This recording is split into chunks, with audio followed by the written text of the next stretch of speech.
This program features live coverage of an African safari and may include animal kills and carcasses. Viewer discretion is advised. Good afternoon, everyone. Welcome on board your live safari of today. It's the sunset safari, of course, and we are looking at quite a magical sighting. We have not one, not two, but 5 giraffes right outside our camp on quarantine. My name is Lauren Sarah Arthur, and I do have David Norman Eastoe on camera. And this is absolutely magnificent. I'm just going to get my binoculars out, but I'm sure we're looking at 4 females here. And the giraffe that's really, really far away that Davy will show you in just a moment, I think is a male. I just need to do a quick scan, but I think it is. We're looking at 4 very pale females. How lovely. And of course, that's the male. He's much darker, he's bigger. Yes, that's the boy. And this is all happening right here, right now, because we're live and interactive. So you're welcome to talk to us. Send in your comments and your questions to the email address that will pop up, and we will do our very best to answer them. Now, we're being joined by families from all around the world, which is wonderful for us. So many countries from different continents and such a diverse range of you are all here on board with us. I believe we have families from UK, US, Canada, Australia, New Zealand, Germany, Singapore and Ethiopia. Wow, I just came back from Ethiopia about, maybe 2 months ago now actually. It feels a lot longer. I'd love to go back. Anyway, it's great to have you all on board on this pleasant afternoon. It's been quite a grey, bleak day, but the sun appears to be out now, or half out. And I've forgotten the temperatures, because Natalie told them a decade ago. But she will remind me, and I will tell you. 23 degrees Celsius and 73 degrees Fahrenheit. There you have it. So it's quite pleasant. I cannot believe all these giraffes. And I think if we maybe... Do you want me to reposition, Davy? The male's about to join them all, I think. The male's much bigger. He's so dark. You see those dark patches? Some people call them spots. But I'm not sure I can call a giraffe's pattern spots. I think I prefer the word patches. Thermal windows, they call them, because they are said to assist with thermal regulation, which means keeping the animal warm or cooling the animal down.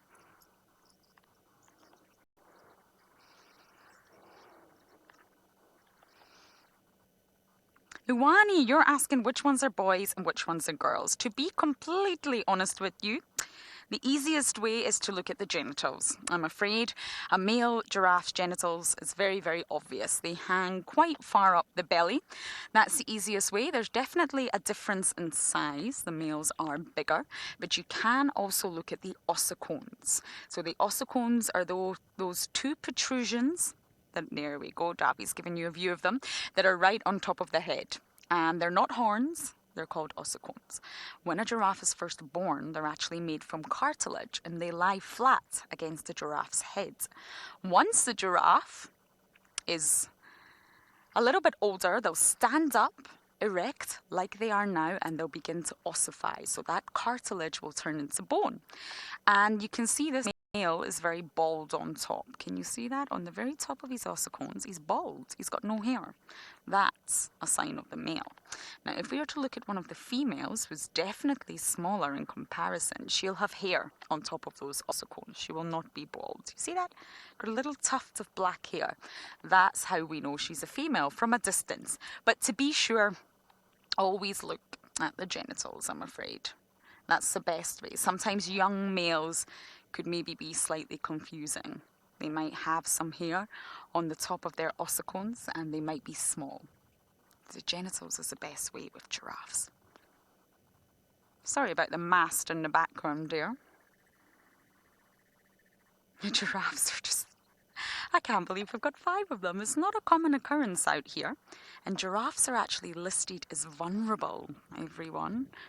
So they are not... Their populations are not stable.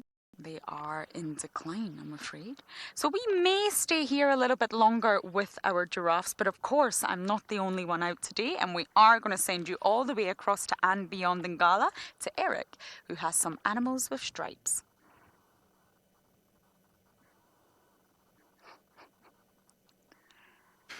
Good afternoon, everybody, and welcome to andBeyond in Ngala. I'm Eric. I'll be the guide today, and behind us is Marcel, obviously.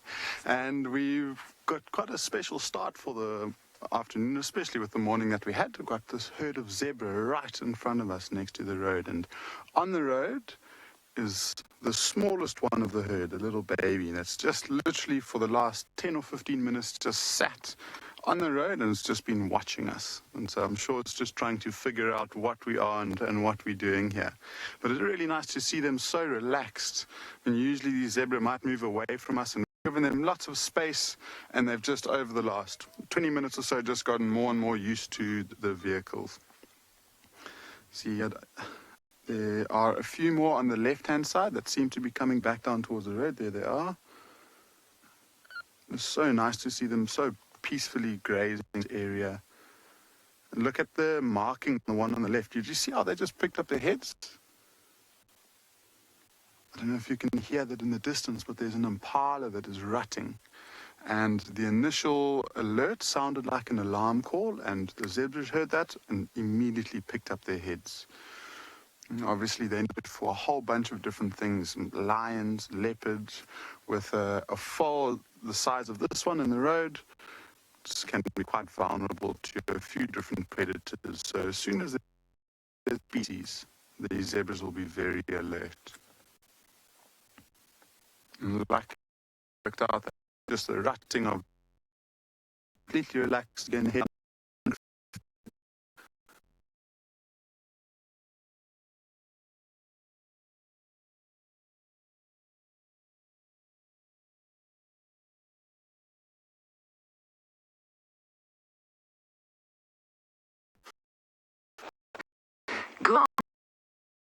Welcome to the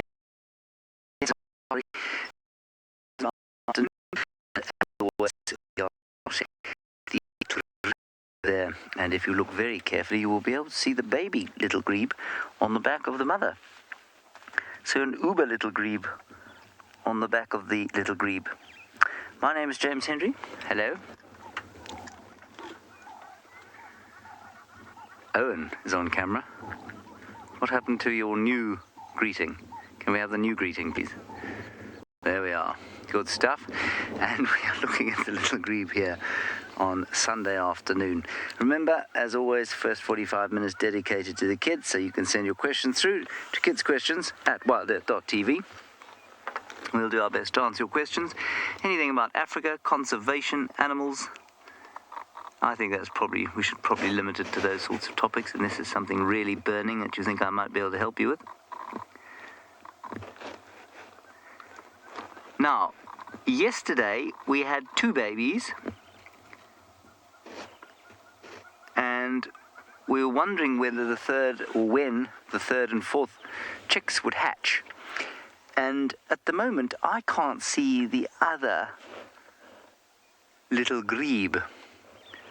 And I'm wondering if the other parent grebe isn't away with perhaps the other 2 babies, and this one is perchance the third one. But that might be fanciful thinking at this stage. Isn't that special?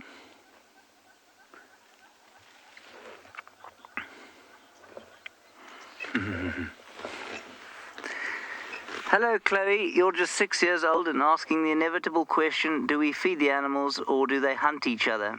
Chloe, I'm afraid quite a few of them hunt each other. But quite a few, here comes the other one. But quite a few of them actually hunt grass and trees and fruits and insects.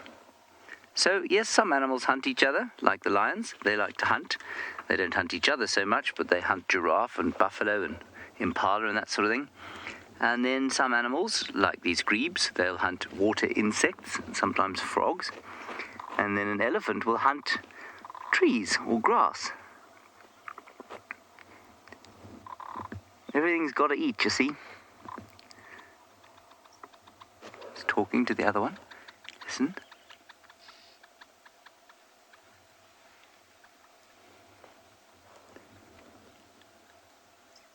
Here comes the other one. I don't think the other one's got babies with it because it's been diving under the water. Now let's see if it feeds the baby. It's going to feed the baby. Look, it's going to feed the babies. Look, 2 babies. And they're being fed. Did you see that? 2 little ones.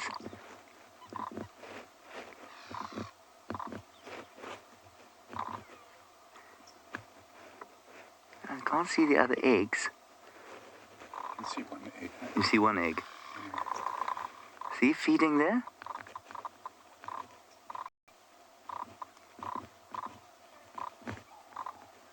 Isn't that magical?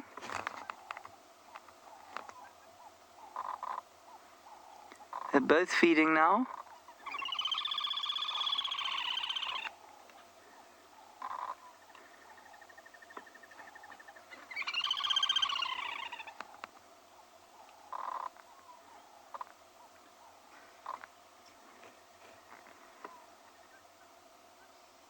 It's too cute.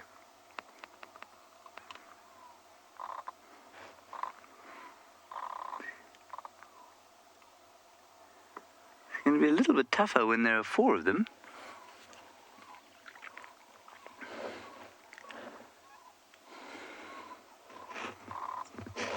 This is so rare to see, people. It's so wonderful. It's so, I don't know, heartening. Alex, they'll probably start to change colour. Oh, I'm not actually sure when. I think that they say that they'll only get to about adult plumage, say, in about, I don't know, 3 or 4 months, if not more. But they'll be almost fully grown in 52 days. But they still don't look the same as the adults. Their colours are a bit different. Their heads look almost like they do now, the little ones, even when they're fully grown.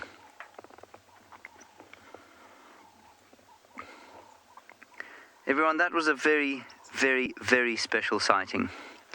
Almost as special a sighting, especially for those of you who were not with us this morning, is the new and old sighting of Taylor McCurdy, who is joining us from, for the second time only, Karongwe. Children have joined us today to watch safaris. We're at a different reserve, not the same one that James is at. We are at Karongwe Game Reserve. My name is Taylor, and on camera with me today, but you're only going to meet his hand, is Alex. Hello, everybody. Should we have a look at the Impala? Now, these are very exciting. We've been watching these 2 Impala rams. So those are the boys. We call them rams. It's quite a nice name. And they are fighting at the moment. Look at them. Well, they're not quite fighting. They haven't bashed their heads once just yet. It's kind of like they're just flexing their muscles at one another to say, I'm bigger than you, I'm stronger than you. And the reason why these Impala are doing this is because they're fighting for this area to live in. You can see that one's he's horning the tree now, basically saying, look at me, I'm much better than you. And the other guy's, no, I'm much better than you. See, look at that. They're just going to keep doing this all day long. And I wonder how long they've been here for. Because this spot is like having a house on the beach. Everybody wants to live here. And if you have a nice house on the beach, the Impala girls like that. So there's a very big watering hole that you can see. Look how huge it is. There's lots and lots and lots of creatures that live here, from terrapins, which are like water tortoises, essentially, but not really. And then there are lapwings. Oh, can you see the lapwings? They're birds. Not as cute as the little grebes that you were looking at with James, but they're also quite cute. They're black and white, and they were shouting at us just a moment ago, but they seem to have disappeared somewhere else. There's even fish in the water. If you look carefully enough, you'll see some ripples on the surface of the water, and that's from the catfish. There's some big catfish in here. You can see there they are.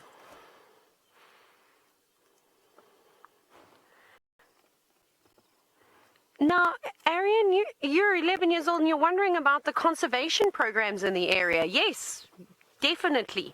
So on this game reserve that we're on, it is a private game reserve. So it's actually fenced off. So the animals can't move to a new area. Well, some of them can. If you're a leopard, you might climb a tree and jump out. If you're a hyena, you might like to dig. Warthogs and things like to do the same thing.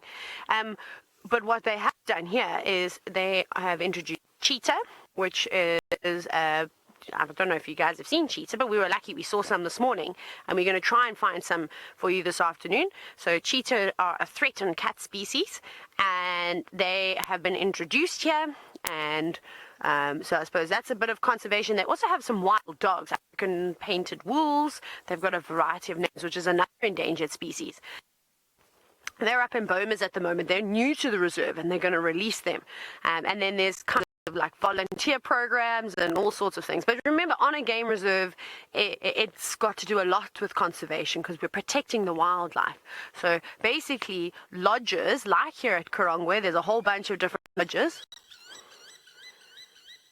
There's the blacksmith lapwings that I was telling you about. They were just hiding. Shall we watch them while I tell you about this? Basically, what happens is that people come on safari and they stay at these lodges and they pay money and they see the wildlife, and that money goes back into the game reserve to bring lions in to change up the genetics. Or like we have the cheetah here, which is really cool. We might get some baby cheetahs, which we do have, and then maybe when they're grown up, they'll send them to another game reserve. So they're also going to supporting local communities that are living just outside the reserves. So pretty much if you go on safari, you're actually supporting conservation. These black lapwings, though, what are you doing? They're just bossy pantsers, and they're just patrolling the water's edge. The other day, one flew at me and tried to pop me on the head, which I was not very impressed about. I wasn't even anywhere near the water's edge. But they're funny birds to watch. If the grebes were here, I bet they'd be chasing the grebes around too. Wait, running and catching. Oh, what did you get? That's a stick. Well done. Congratulations, bird. You did such a great job. You caught a dead stick. Amazing. You can see that these birds are very talented. Oh, did it get another stick? Look at that. 2 sticks in one go. My goodness, amazing. Very successful.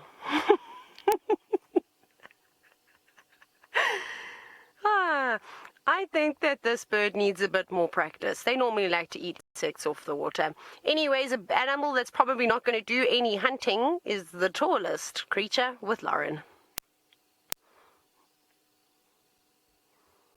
still with the giraffes. I'm utterly fascinated at how wonderful this is. We do get giraffe here, of course, but not all the time. They come and go, and it's quite rare to see big groups of them out here. Look how many oxpeckers this one has on her neck. 1, 2, 3, 4. Wow. I can only begin to imagine how irritating that would be. Now these birds, you will actually find them on many of the herbivores out here. And they pluck the ticks or any sort of parasite off the giraffe's skin and eat them. So they get a free meal and a free ride. They don't have to move. They're hitchhiking. And for the giraffe, it's quite a pleasure to get those ticks removed, I would imagine. The thought of having ticks on my skin. Ooh!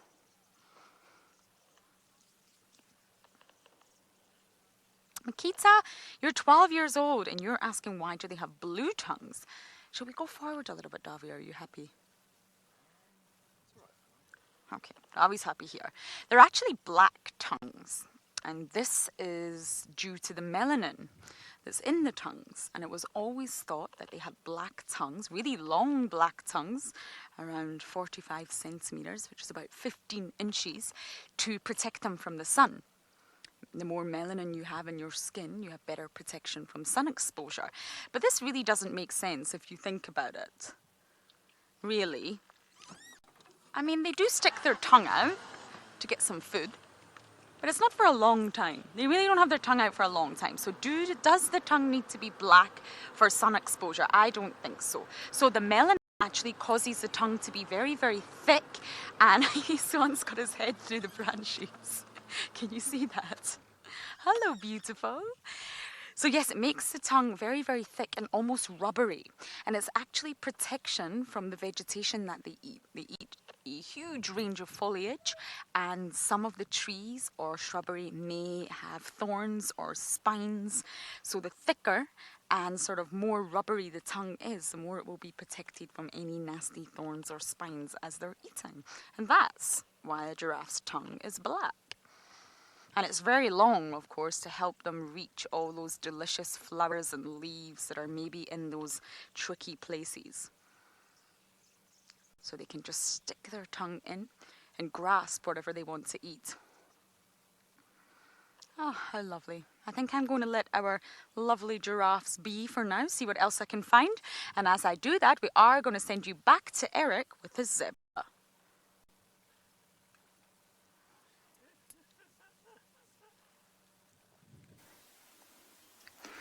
Welcome back to andBeyond Ngala, everyone. We are still with the same herd of zebra that we were with a little bit earlier on. And this little foal is still very curious with us. So it's just moved off of the road slightly. I don't know if you can see, just behind it is the rest of the herd, and they've all got their heads down, they're feeding. They're not really sticking to any particular direction, so there must be some good grass. At the bottom of the depression on the right-hand side is a little water hole, so I'm sure they're very happy to just stick around.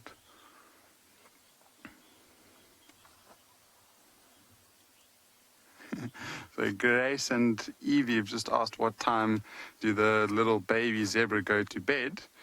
And baby zebras are called foals, and I think they go to bed pretty much when it starts to get dark. And it becomes a very big risk for them to be moving around when it's dark, because that's when lions and leopards and hyenas are all active. And if it's moving around, there's more chance of those lions seeing it. So what the mother and the father and the rest of the family will do is take it out into a nice big open area where they can sit and just scan. Zebras have got very, very good eyesight, so that's pretty much what they'll depend on to try and protect the little baby zebra. Throughout the whole afternoon, this little foal hasn't really left the zebra on the left-hand side, so it's definitely the mother. It looked, I was hoping that maybe it was going to go in for a little drink and a suckle. Maybe. There we go. Awesome. That's very cool. Oops. A little bit of a tease there. But what's really cool about these zebras, especially these foals, is just look at how long its legs are. They're so out of proportion. They've got these really long, skinny legs and a tiny, tiny body. And just look at the stomach line, so where the stomach starts, and draw a line across your screens, across to the mother zebra, and see it's pretty much exactly the same height. And that's how zebras are born, with these very long legs, and the stomach line is exactly the same height. And so when the mother's moving around with the foal, they tend to walk side by side. And they don't really, especially in the first couple of days, she doesn't really let that foal out of her sight. And one of the theories is that when predators are looking in from a distance, they might not be able to distinguish the different heights and be able to identify that there's a little foal there. So I think we might stick around for maybe about 5-10 minutes or so. If they start to drink, that'll be cool. Otherwise, we're going to carry on with our afternoon. In the meantime, we're going to send you back to Djuma, and James has got some elephants for you.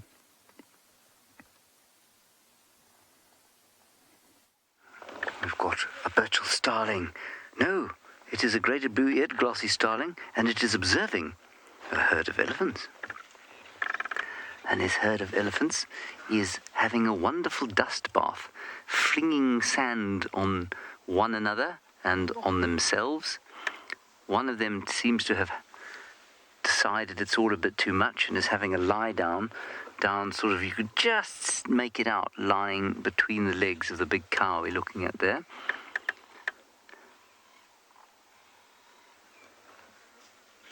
Now, you will read that elephants do this because it helps with ectoparasites. I'm convinced they throw sand on themselves because they think it feels nice. I can't believe that throwing sand on yourself takes off ticks.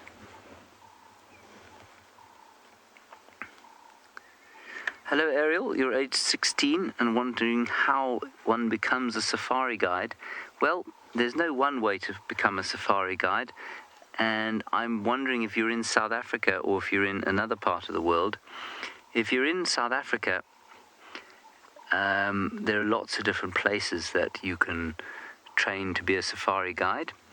I would humbly submit that if you can, you go off and do a degree or something like that before you try and be a safari guide, because you can only guide when you're 21 or more, and so it's quite a good time to go off and get a qualification if you can. Some people aren't cut out for that, some people just don't feel like it, but I would suggest that you do that. And then there are hundreds of different places that you can do courses. Eco Training, where Taylor is working, is a good organisation. If you join andBeyond, where Eric is, they have a magnificent training course, internal training course. They've also got 29 lodges, one of which they can send you to at the end of the training course, so they're also a fantastic option. I was very privileged to be trained at andBeyond. It wasn't andBeyond at the time, but I had a wonderful time training there at Pinda, which is one of their reserves in the northern parts of KwaZulu-Natal. So those are some of the ways you can do it, but there are lots of different courses you can do. There are, unfortunately, quite a few charlatans out there who'll tell you they'll teach you to be a guide in 2 months or so and give you a qualification. I would be very weary of anybody who said that they could do that for you. And if you can, get your degree and then try and join one of the really reputable tourism operations.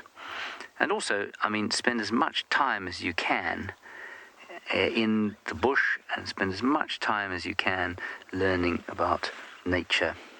Now, it's Jason's birthday apparently, and unfortunately because of lockdown he is having to have a virtual party. Well, we are virtually giving you a very happy birthday, Jason. I hope you're having a good time. Have a couple of Smarties and jelly tots on my behalf, possibly a piece of cake too. In fact, that would be lovely, yes. Will you save me a piece of virtual cake, please? That would be delicious. And I hope you and your friends are having a good party and enjoying the safari with us. Beautiful elephants we have here. And you've got the sleepy one now. Yes, this one's falling asleep, isn't she? She's absolutely exhausted after a day of eating leaves.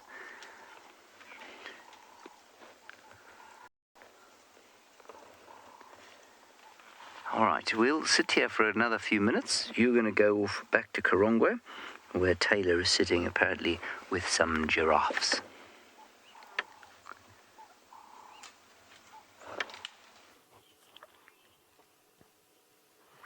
And we have got giraffe that are practicing their disappearing acts. These are magician giraffe, but there's 2 young giraffe walking in the distance.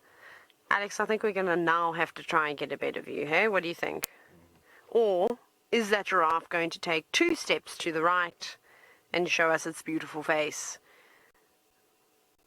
It's like Giraffe City today. Oh, thank you, Giraffe. You understand English. Normally at a young age like this, they do learn English. No, I'm obviously joking. They don't. Giraffe can't speak. Oh, now they're running. It's okay, little ones. And I did see an adult, so don't be alarmed. Don't be frightened that these 2 youngsters are on their own. Look how curious they are. I think that they're also wondering what we're doing and why we haven't moved and why we find them so fascinating. But why would you not find a giraffe exciting? Look at them. Look at that branch in front of their face, though. That's nice. Now, Eleanor, you've actually asked about the sound that a giraffe makes, seen as though I was commenting on the sounds that they make. The one time I had a really cool sighting, it was a couple of years ago, and then there was a leopard on a termite mound, but I didn't know that the leopard was there. We were looking at the giraffe, and this giraffe was standing so still, it wasn't moving, and it made a strange sound like this.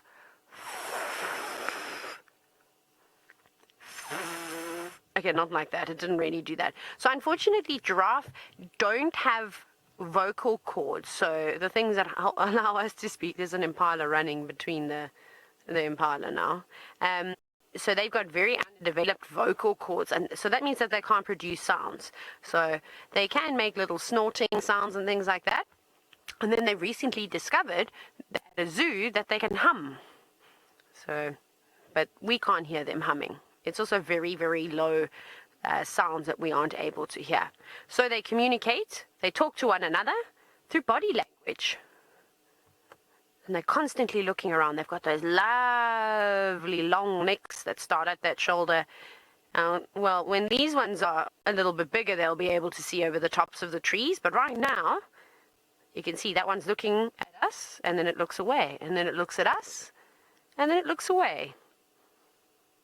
And basically, there is an adult in the distance. And I think there's quite a few adults just feeding in this sort of area. There's nice mapani trees, although mapani trees don't taste very nice. They're quite bitter. But there's lots of other delicious trees for them to eat on, like marulas and false marulas and bush willows and some acacia trees, all sorts of delicious things. Would you like to see if we can find an adult? What do you think? Shall we go look for one? I think they're just in here. I can hear movement. Whee, let's go. Let's see if I can see them on top of the trees. Isla and Otis. We're going to see if we can see how tall a giraffe is over here. Giraffe, where are you? So you get a few different species of giraffe. You get 4 now. But this one that we're looking at, the southern giraffe, they don't get as big as the Maasai giraffe. Shall we?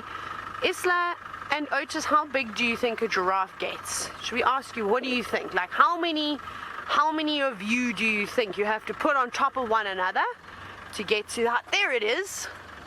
Okay, Alex, I can't even drive a car. Can you see the head? I think, oh, it's a tough, it's not a great view. There's an there. It's, you have to use your imagination. And we're going to try. It's not going to be the greatest view, but look at how tall this tree is. So I look forward to hearing from you. Any of you think, or how tall do you think this giraffe is?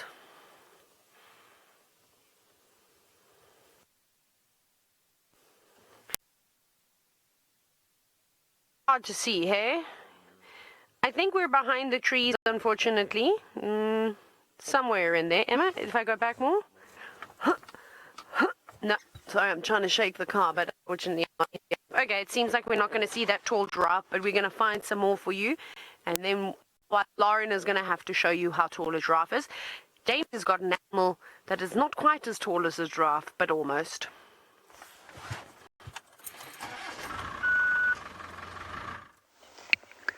What we have here is what can only be described as a soporific Sunday afternoon ziz being experienced by this herd of elephant. It's exactly as you'll probably find in a number of homes around the world right now that are in the same time zone as us. Parents have eaten their Sunday lunches. They are having a snooze now. And at the same time, the kids are kind of milling about, some of them snacking still, some of them playing. The very little ones also are having a sleep. But the 2 big adults here, the 2 big cows, can barely keep their eyes open. They are having a wonderful Sunday afternoon sleep.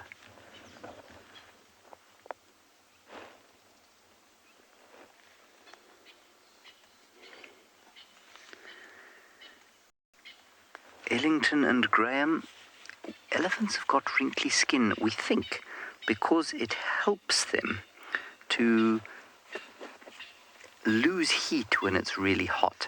Now, I don't know how old you guys are, but you'll eventually learn things like surface area and volume in physics. Maybe you've done that already.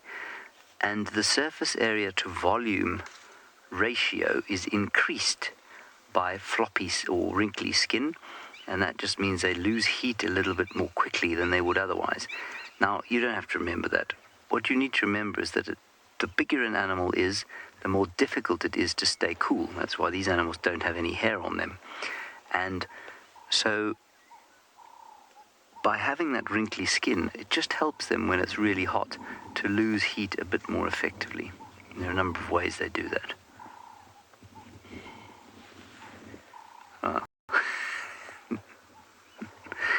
I just watched the one that we were looking at initially, which was woken up by a starling foraging around her trunk, and she just flicked the starling away. Fast asleep.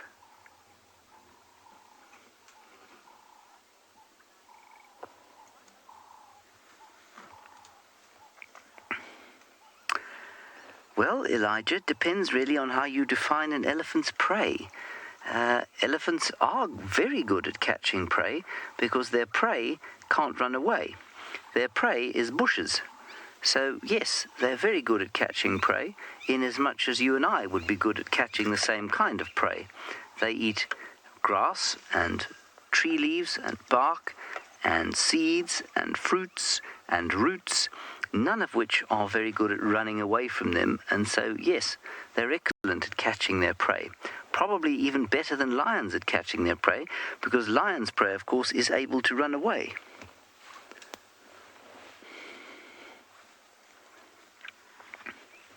And I mean that in all seriousness, because we often don't think of, when we talk about predators and predation, we often don't think about the fact that what elephants are doing is preying upon plants. It's the same thing, really.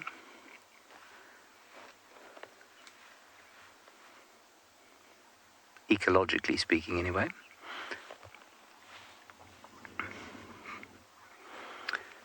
Isabella and Grace, there is an elephant sleeping, lying down right now. There you go. There's a just lying down there, under 4 years old or so, that like to sleep lying down. The adults sometimes lie down, but very seldom. It's much more like you're watching them now, shifting their weight from one leg to the other, closing their eyes and dozing for a little while. And you can see how they're standing around the little ones that are asleep, so that the little ones are in no danger at all. Now, I don't know if you two have ever fallen asleep standing up, but I have, and it's impossible. A human being cannot sleep standing up. I've done it twice, and my legs just collapsed underneath me, and I ended up on the floor feeling like an idiot. But there are a lot of animals that are able to sleep standing up. And the one we all learn about when we're youngsters is horses. Well, it's no different for elephants. Elephants also can sleep standing up. And apparently it's not very good for the babies, at least for the adults, to sleep lying down. Just blowing a little bit of sand and slowly waking up now.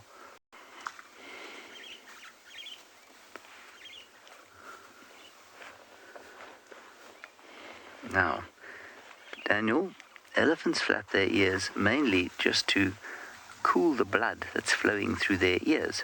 And that blood then travels into their big brains. And that helps to keep the brain cool, because it's very important that your brain stays cool, because your brain operates the rest of your body. And there are some insects where that isn't the case, but in mammals, certainly. With a hot brain, the body can't function, the heart can't beat properly, you can't breathe properly, and so it's very important they keep the brain cool. And so that's why they flap their ears. And there's a big misconception in South Africa, especially, that when an elephant flaps its ears, it's angry. That's not the case. These elephants are flapping their ears because they are just trying to cool the blood down a little bit. But it's not a hot day, so they're not doing it very much. They also do it to get rid of flies. It's quite fun. They just love the feeling of dust on their backs, I think.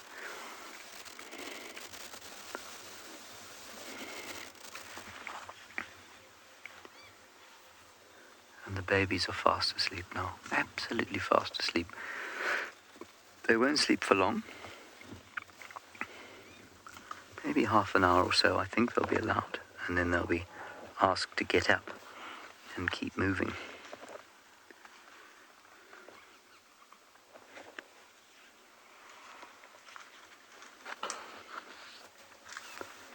There we go. Here we go. watch the little ones getting up. There we go, up they get. Athena, you're in Johannesburg and wondering if I've ever been charged by an elephant. I have, once or twice, but not very often. And we try and avoid being charged. Look at that little thing, isn't that cute? That one was fast asleep. And the other one getting up now.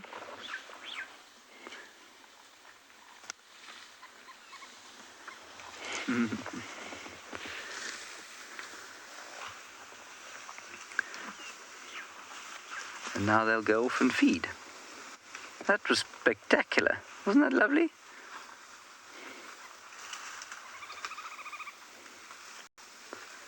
The little one's just being helped through.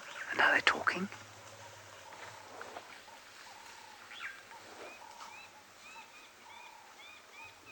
Maybe they're thinking or talking about where to go and get their Sunday afternoon tea.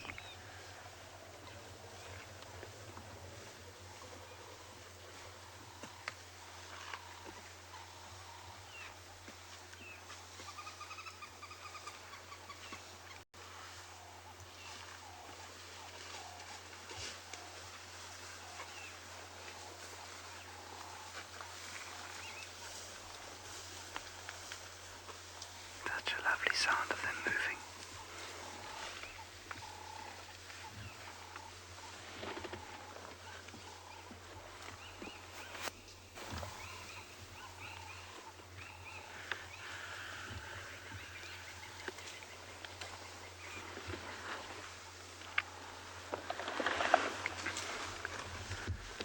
All right, we're going to go and have a little look around here. We had some lion tracks in the area this morning.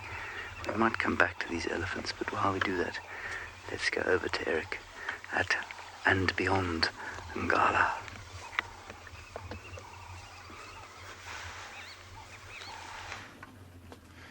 Welcome back to andBeyond Ngala, and you might have noticed that I've just started going off-road, which means that there's only something very, very exciting. One of the other tracking teams has just found a leopard, and we were right in the area, and we're trying to find each other now, so I might just have to turn off and listen to their engine every now and again. But apparently it's a leopard that's moving through this area, so it'd be awesome to go and spend some time with it, figure out what it is or who it is, what's it up to. I might just have to quickly switch off. It's not a set science, but it is quite a nice just to listen for another vehicle. I'd have to talk on my radio once or twice as well.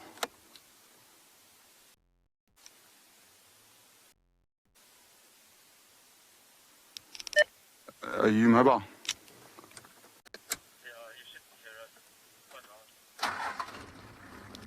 Copy. The faint sound of that. I think somewhere off here to the right hand side. So just trying to find a nice route in where we're not really doing too much damage to the area, not driving over too many trees. They explained that she was walking on quite a nice prominent game trail, and so I think this might be the one. We're going to follow it for a little bit. Might have to switch off and talk to them again, but I'm really excited to see it. And it's 3:45, temperature's still very hot, so a little bit unusual for a leopard like this to be moving around. So I'm very excited to see what she might be up to.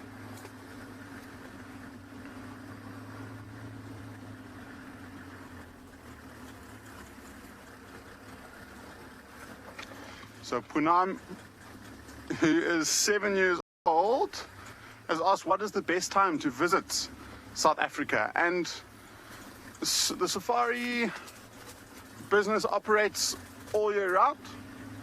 It just depends on what you like. So in December, okay, so that's that vehicle. I might get back to that question very shortly, but this leopard is right here.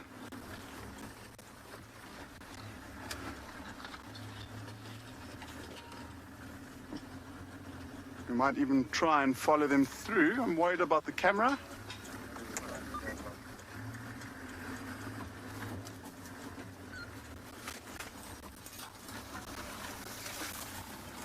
You might see my concentrating face every now and again, and that's just a tongue sticking outside of my face. Okay, so whilst we're looking for that charismatic white tip to the end of the tail as it's walking through this area. It was fine, eh, Marcel? Yep.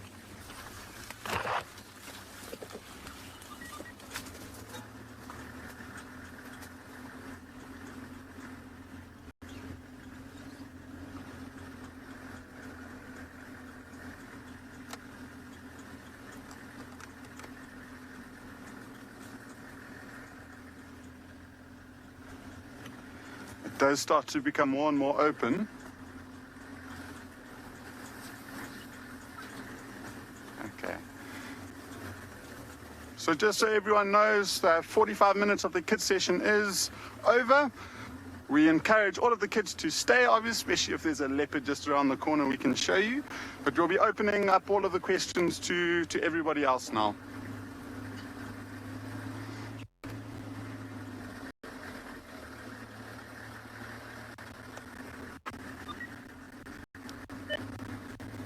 Ryan, do you have visual?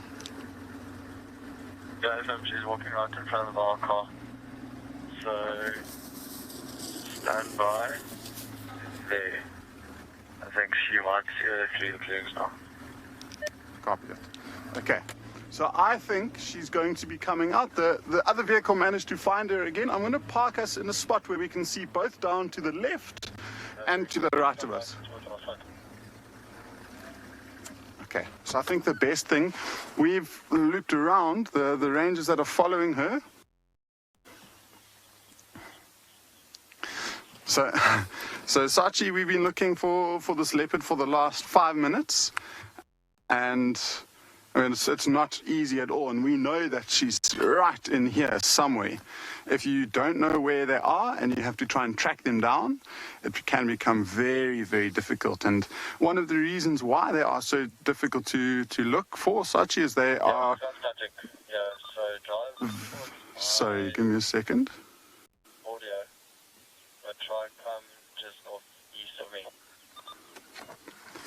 Copy. All right, so Sachi, she's just laying down, and what I'd really like is that's one of the things that makes her thing is that they live by themselves. So it's other than it is to try and track a herd. I mean, a pride.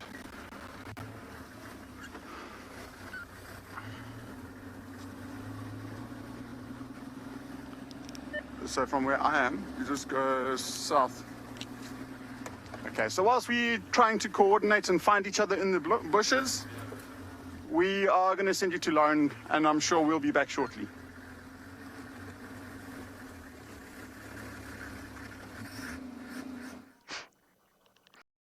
We did have a butterfly, I promise. We actually had a citrus swallowtail, one of my favorite butterflies.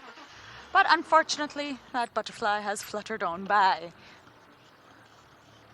For some reason, citrus swallowtails are the most difficult butterflies to actually put on camera. And I failed miserably there. But of course, summer's coming to an end here soon. I can see a difference in the vegetation already. I can feel the difference in the temperatures, and slowly but surely we won't have any butterflies around anymore. Now I'm just scanning the southern boundary. It's actually my favorite boundary line to scan, just to see if there's anybody around or any tracks. I wasn't out this morning, so I need to catch up on everything that's been going on in the reserve. Lots of animals will move from property to property. They don't see the boundary lines as a boundary line, of course, and therefore we can see the movements. It's really important that somebody checks the boundary lines every day, and then you'll know who's crossed in and who's crossed out.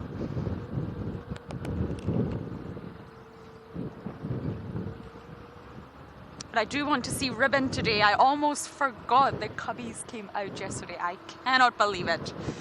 I want to see them, so we absolutely will check on our matriarch at some point. Oh, hello, Kudu. Let's quickly say hi to the Kudu, if that's okay, Matt. And then we are going to send you back across to James, because he does have some elephants. We're still with the elephants, and there's a tiny little one there. Moving along with, maybe it's its mother, must be a young mother, very young mother. Probably about 13 or 14, which is totally normal. So almost certainly her first calf.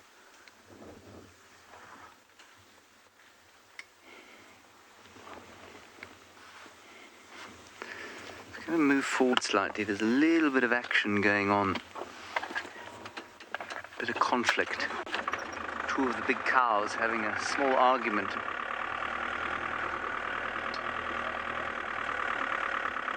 Possibly over the behavior of their children. You just go around this way, it's nice and clear, so I can probably get around and get some nice light on the situation. It's beautiful light this afternoon. We'll be lucky if it remains like this with all of the cloud around. I believe we are now in normal show, so you're all adults are talking to us as well as the kids, which is great. I hope your Sunday afternoons are as pleasant as ours. All right, I believe that we're going to actually nip away from here and go up to Ngala to a special cat.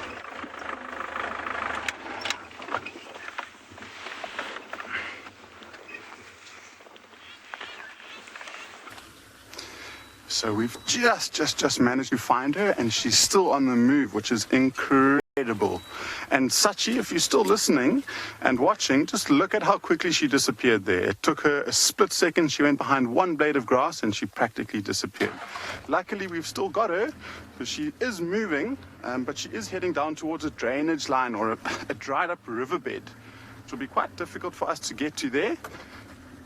So I'm going to try and loop around again. It's so incredible to see an animal like this active at this time of day. Usually very nocturnal.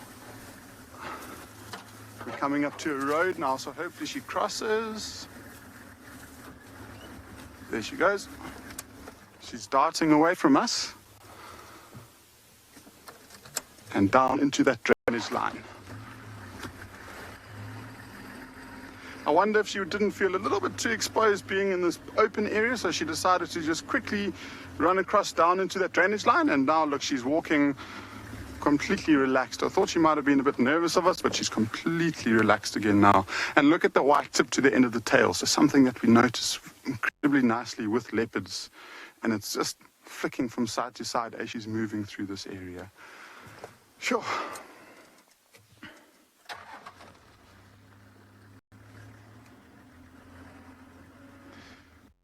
So we just have to try and put the puzzle pieces together and figure out what she might be doing at this time of day. And I think she could be moving potentially for something to hunt. And the reason why she might be looking to hunt is she's got others that she needs to provide for. So this is a female leopard who's got 2 cubs that are quite old.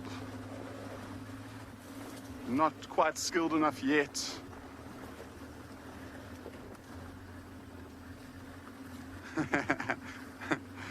So Tony's asked whether we worried about the snakes when we're going off-road, if they're in the trees, if they might fall in. Luckily, I'm not too scared of snakes, so not too much of an issue. And I've never really heard of any ranger disturbing snakes in a tree. Sure. This little dry riverbed is getting narrower and narrower. But this is exactly where she was walking towards.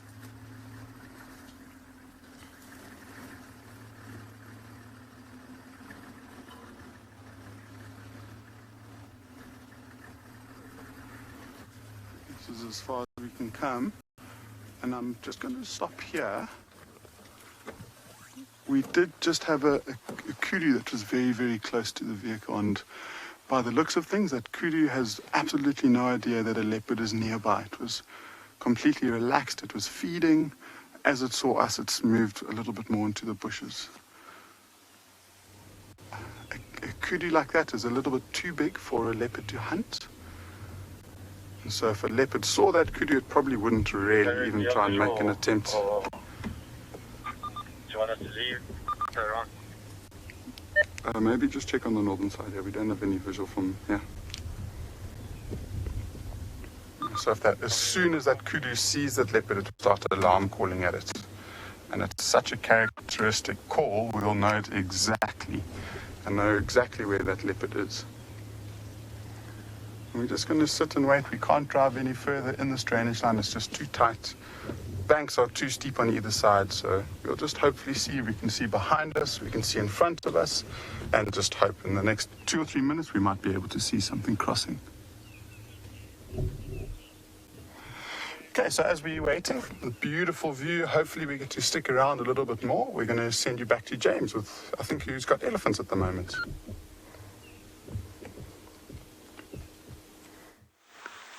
Look at this cow. And look at her baby just behind her. Look at him flicking that grass around. It's just ridiculous. See how he's just starting to be able to use his trunk. Now she's about 2.5 meters from us, totally relaxed. And because she's relaxed, so is her baby. He's doing his best to eat properly, but he's really struggling. Because his trunk's not quite functional just yet. Almost.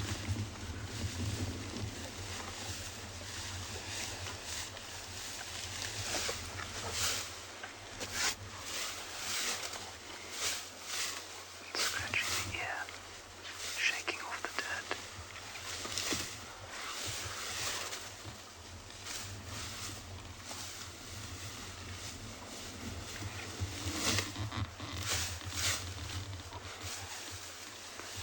And you see how each trunkful is shaken, free of dust.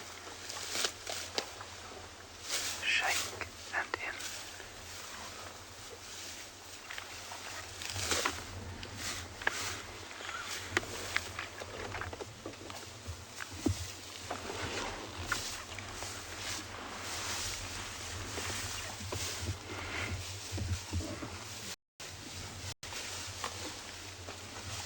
And there goes her baby now. Watch the baby, huh? Now baby's a little bit less happy because mum has moved away slightly. So baby's not quite so confident.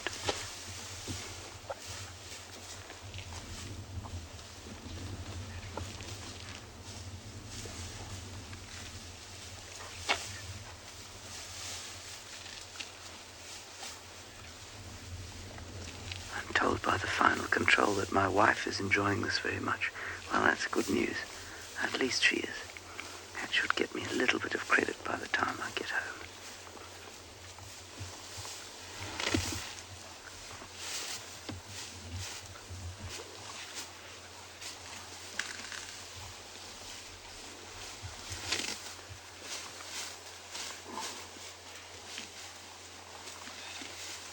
And the light is just spectacular.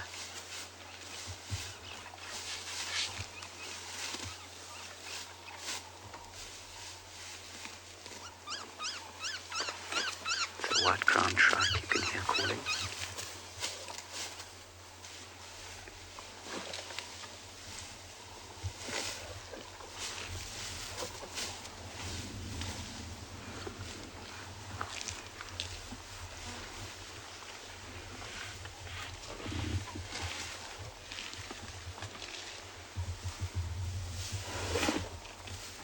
The sound is wonderful. So that little one will still probably be suckling a little bit. It'll be in the middle of the weaning process. And often when you hear elephants shouting, when you hear loud screaming, you think to yourself, well, the herd must be under attack. Surely there's a tyrannosaur after them, because surely only the most tremendous distress could cause a noise like that. And it's normally ones that age that are weaning, and their mothers won't let them at the breast anymore. And they make a noise to wake the dead.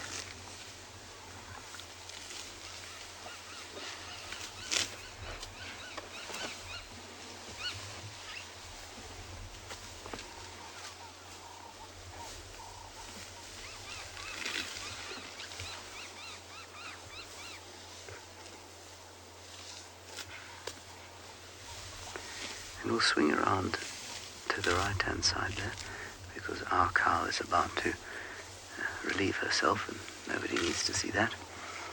And I think that, phew, it's quite a performance.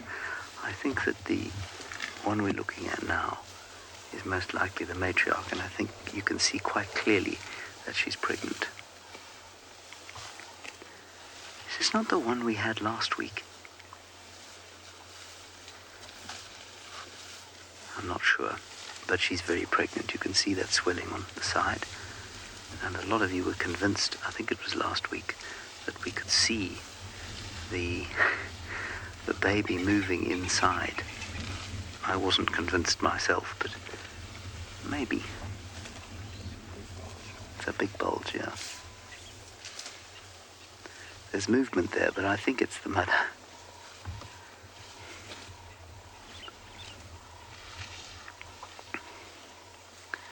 Just magnificent.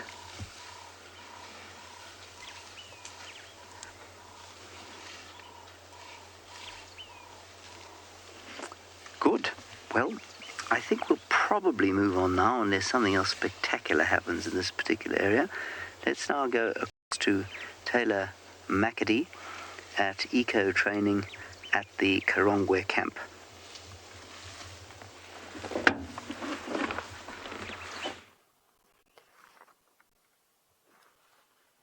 I promise you're not watching a repeat from this morning, but we are back at little, well, not little.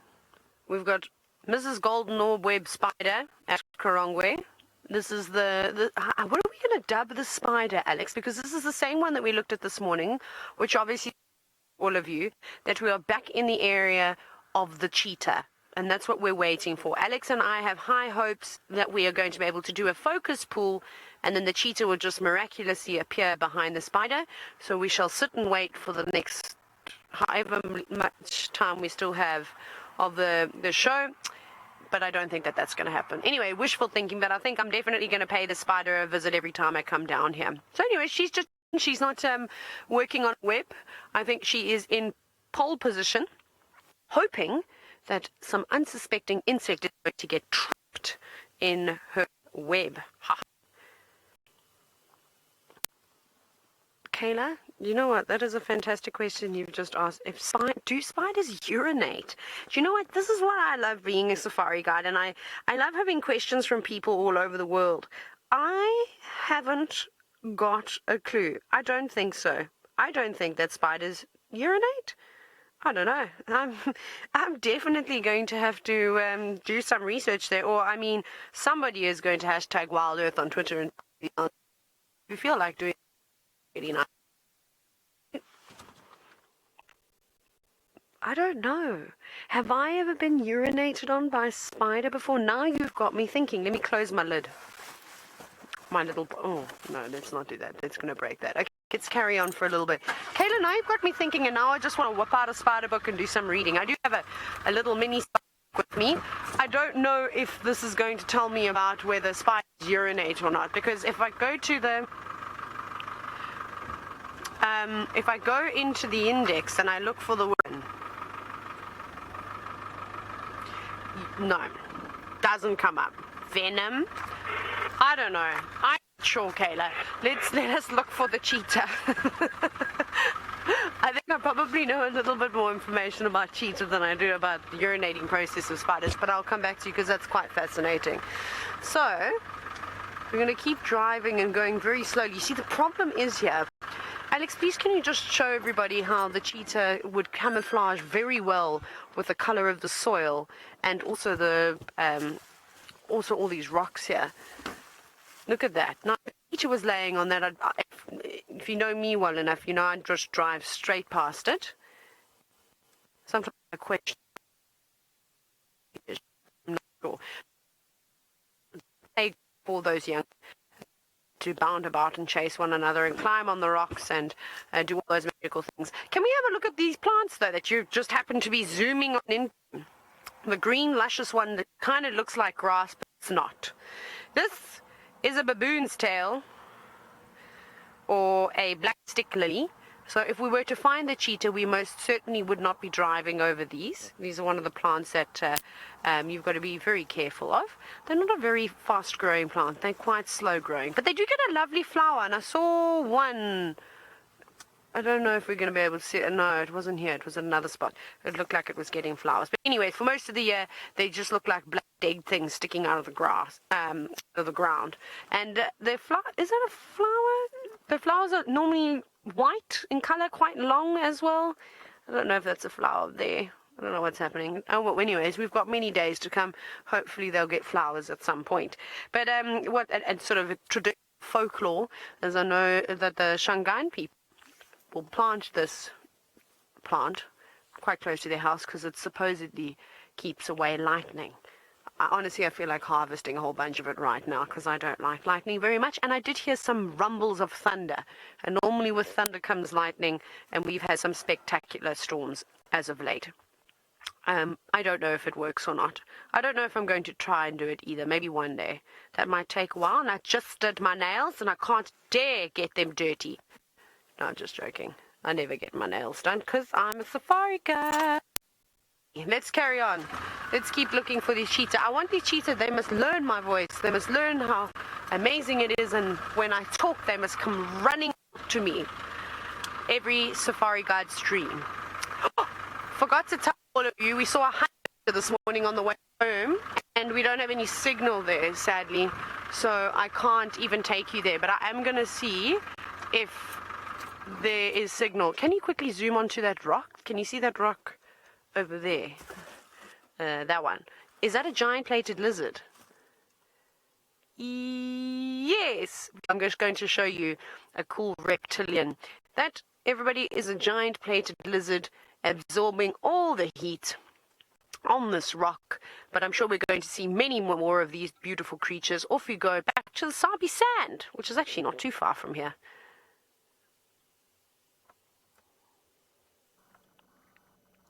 We just had the most magnificent moment with this Bateleur. It flew out of the sky about 5 meters above our vehicle. And I think that's the closest I've ever seen a Bateleur. They're a lot larger than I ever thought they were. Of course, they're large birds of prey, but this is a very large bird.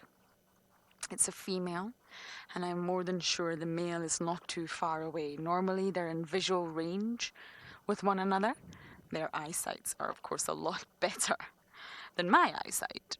But normally they remain in sort of visual contact because the male and female make a monogamous pair.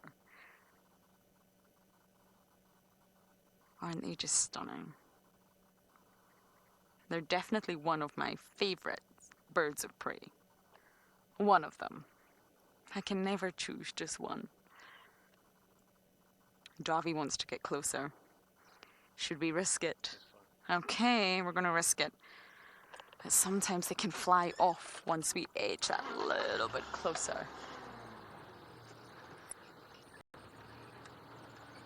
The closer we get, the more magnificent the views we can give you.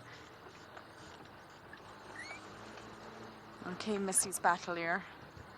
You stay there. Voila. Good decision, Davi. She's scanning. Most likely looking for the next meal.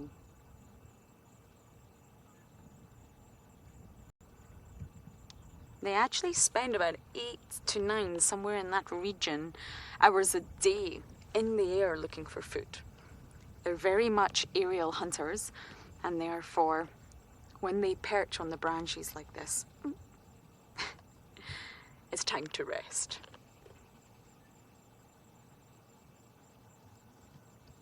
It must be exhausting, flying all day, although they do have a very energy efficient way of flying, and they can glide particularly low, which is why I think this individual came right above our car. But they do spend a long portion of the day in the air scanning for things on the ground. Okay, so I think I'm going to head north, something I don't normally do, check out Buffelshoek Hook Dam. And as I do that, we are going to send you back across to Eric as he's found his leopard.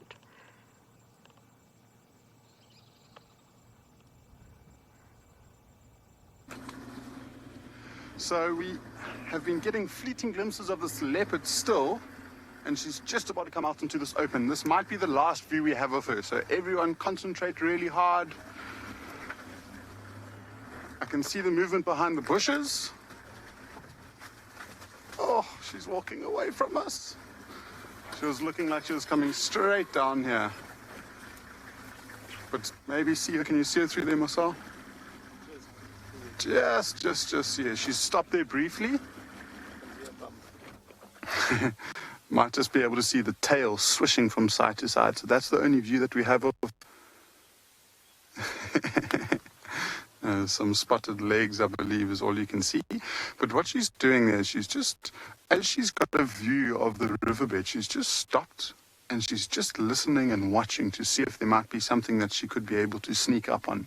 She's got really good cover there, so she would want to try and get something or try and see something before it becomes aware of her. She's coming down now. This will be a good view. I think this might be the last view we have of her. Move a bit more forward. And there she goes. She's going down. We might just see her crossing the sandy patch and just try and take it in, because this is probably the last view that we're going to have of her. Trying to follow her down through here is near impossible. There she is. There she goes. Yo, such beautiful lighting. That's incredible. In the riverbed. Move back again.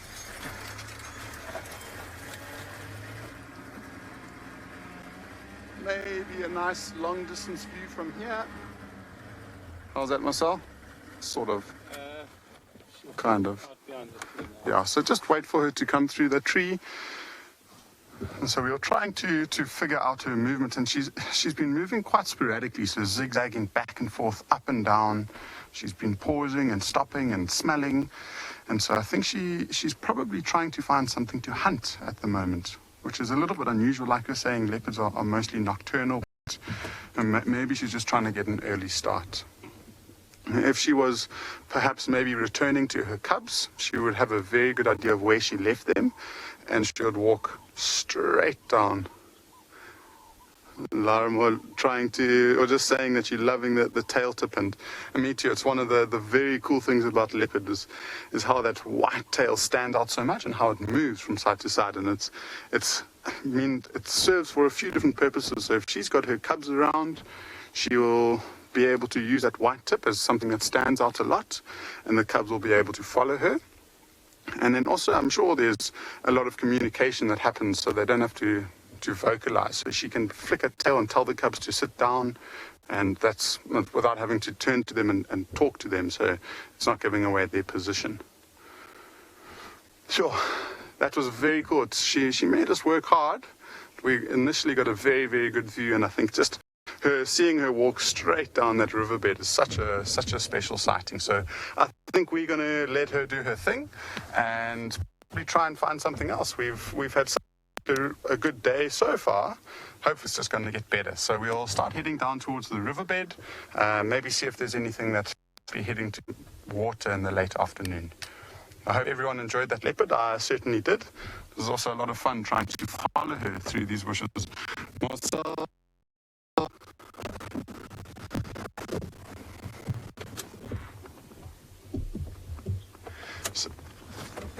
Okay, so Daphne's asking me to clarify whether it's a leopard or a cheetah. And Daphne, I hope you got to see it well enough. And I'll point out one or two things. And the best thing to do is just to show a couple of differences between leopards and cheetah. I just need to find it. This is a very old book. This is a book that I've had since the beginning of my guiding career, so it's quite wet. It's been wet and not in the best condition. But anyway, recognize it because that's the one. It's got I guess, to cheetah, but the biggest difference within the coat is the spots that it has. So this is a very nice example. So it's 3 or 4 very small black spots in a very tight circle, and that's what we call rosettes.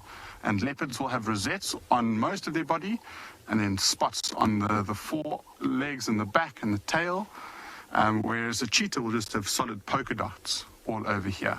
And if you look at her habitat, or the habitat that she was moving around in, it's very dense, and so it's really good for her to use as camouflage as she's moving through the bushes, because that's what she likes to do. She likes to get very, very close to her prey before she strikes.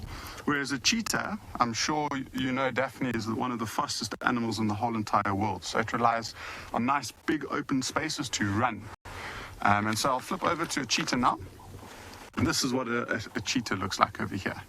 And so cheetah have got those spots, like I mentioned, but then also look at the build of the body. It's got these very, very long legs, especially at the back here. So that's like the catapults. That's what springs her forward as she's running. We've got a very thick tail. And then if we look down, this is what is known as a king cheetah. So I don't know why they put that in the book.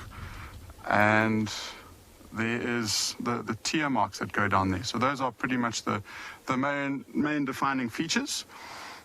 We've actually just seen an Impala that looked quite nervous running from that side to that side. We go and have a quick last look. We'll spend another 2 or 3 minutes in the area. If we find her again, that will be awesome. But if we don't, we'll see you a bit later. In the meantime, we're going to send you off to James. We've got a tiny, tiny baby elephant just in the grass there, and it's still all furry.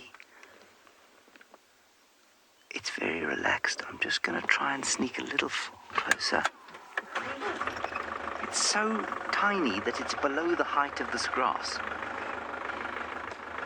So it can't be more than, I don't know, 2.5 feet tall. Just going to ease through here and try not to make a noise. I mean, that is a ridiculous attempt in this vehicle, but it's opening up a little bit there. I just don't want to give them a fright, so I'm just going to sneak very slowly, but this thing is minute. It's like a toy elephant. Obviously it isn't a toy elephant, but it's like one. Oh, look at it.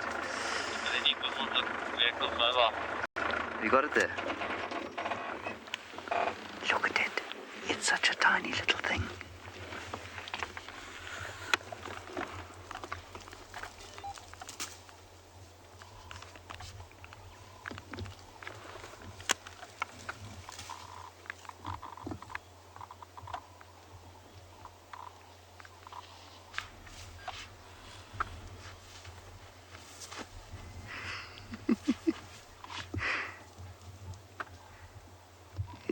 So wobbly on its feet, and look how furry it is.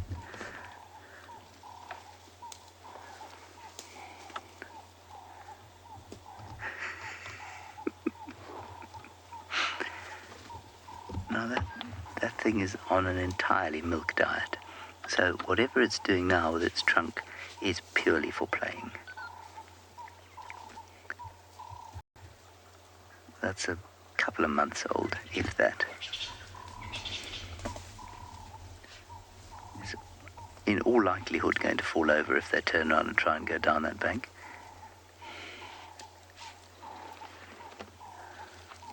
I'm not entirely sure what it's trying to do now. Perhaps graze with its mouth.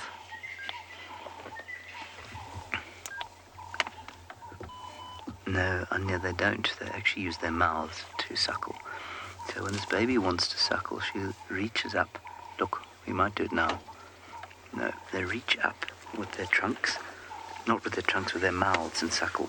The trunk is useless at this age. It's a completely pointless implement for them right now. It's just used for smelling.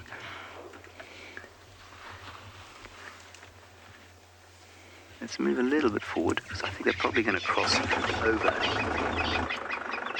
this gully. We were on the other side earlier, and we just came around here to see if we could pick up the lion tracks we had this morning. We didn't. And no self-respecting lion's going to be anywhere near these elephants.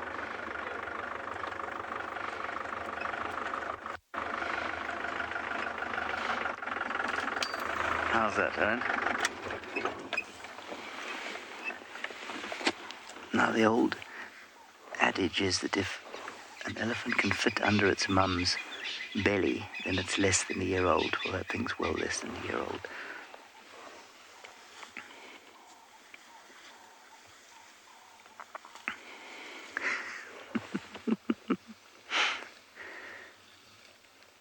Shame, Mum. That's a really nasty path you're asking me to walk through.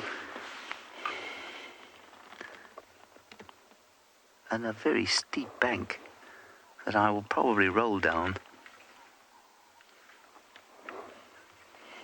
Right, let's go around this little bush here. We won't follow them directly in there, because that will make a beastly noise. No. Everybody wondering, or a few of you wondering, if this is the pregnant elephant I saw a few days ago or last week. No, I'm 99% sure that that is not the case. I can't believe that elephant's only a week old. I mean, it's possible, but I think it's very unlikely. Oh my. Sorry, everybody. We seem to have got ourselves sandwiched between about 7,000 bushes here. I'm going to have to do a 85-point turn. Luckily, I ate my peanut butter today, so I'm very strong. Here we reverse by touch, not by sight. There we go. And by touch, I mean when Owen goes, ah! It means that we've gone too far, because he's been spiked by something.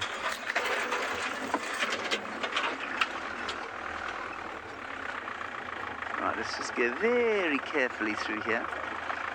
Yeah, just in front. Just now going down into the gully.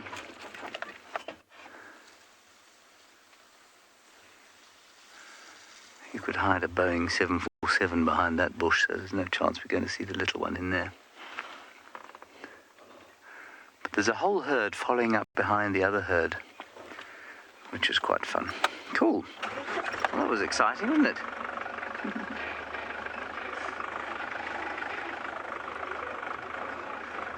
Right, I believe that Taylor McCurdy has decided driving is not for her, and so she is going to get out and do a little bit of walking, and maybe she'll plant herself in the mud if you're very lucky.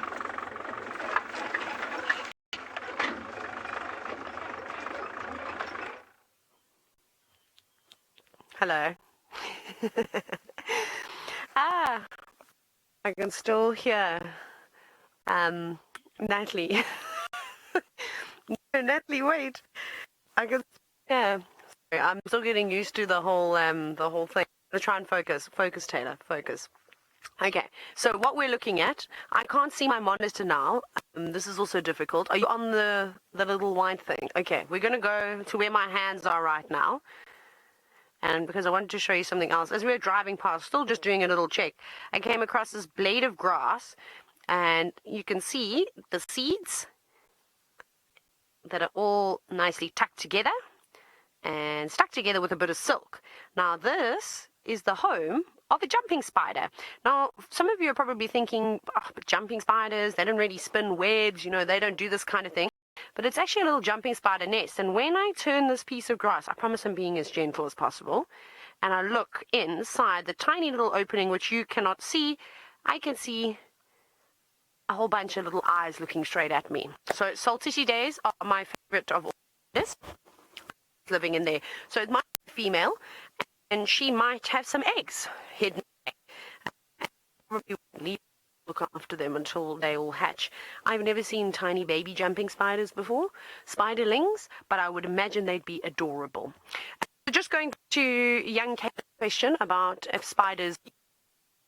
Thank you for all of you that the interweb the most amazing answers on Twitter.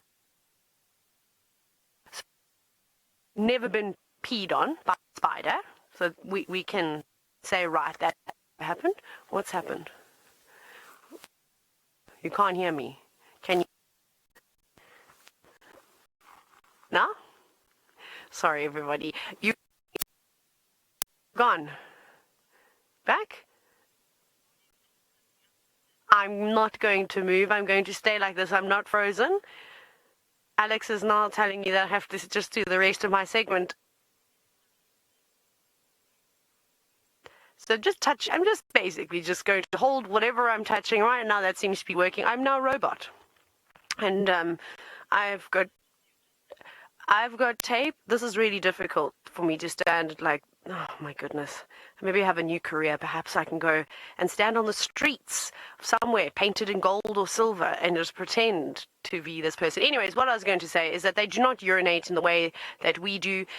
They have some things, word that I cannot pronounce and probably will never be able to pronounce, that act as kidneys, much in the way, well, that are us as human kidneys. I don't know why the hand has to stop moving when I'm touching the mic pack here, but I'll just stay with it.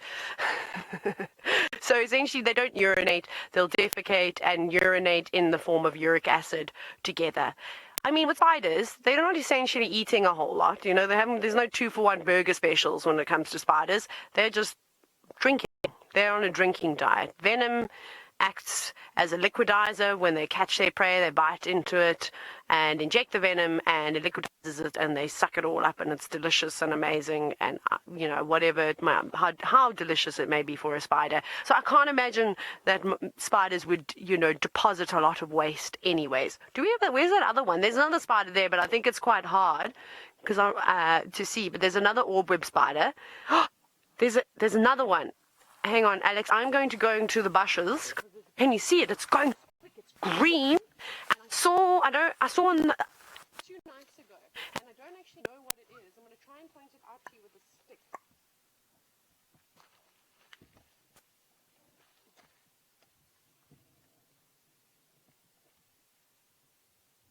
Can you see it, Alex? Try. Just hold your pack. And now? Is that better? Oh, no, I still got no audio on you. Hello? I think it's this little one moving, eh? Yeah, that tiny green thing. Can you see it? Yeah. Okay, sorry everybody. We're just still working these Can't things hear out. you. Okay, so this is a really cool little spider. I don't know what it is. It's not a green pea spider. But I saw one the other evening. Still can't hear you. You can't hear me? I'm sorry, you can't hear me, so off you go. There's no audio.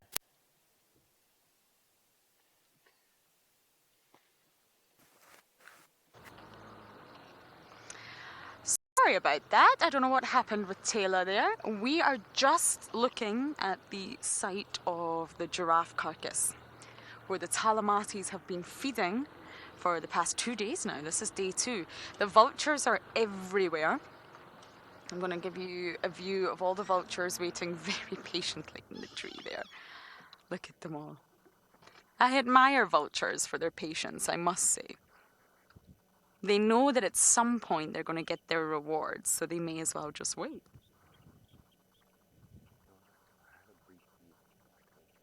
Oh, did you see a lion? Davi thought he saw a lion, so let me go back. Hold on.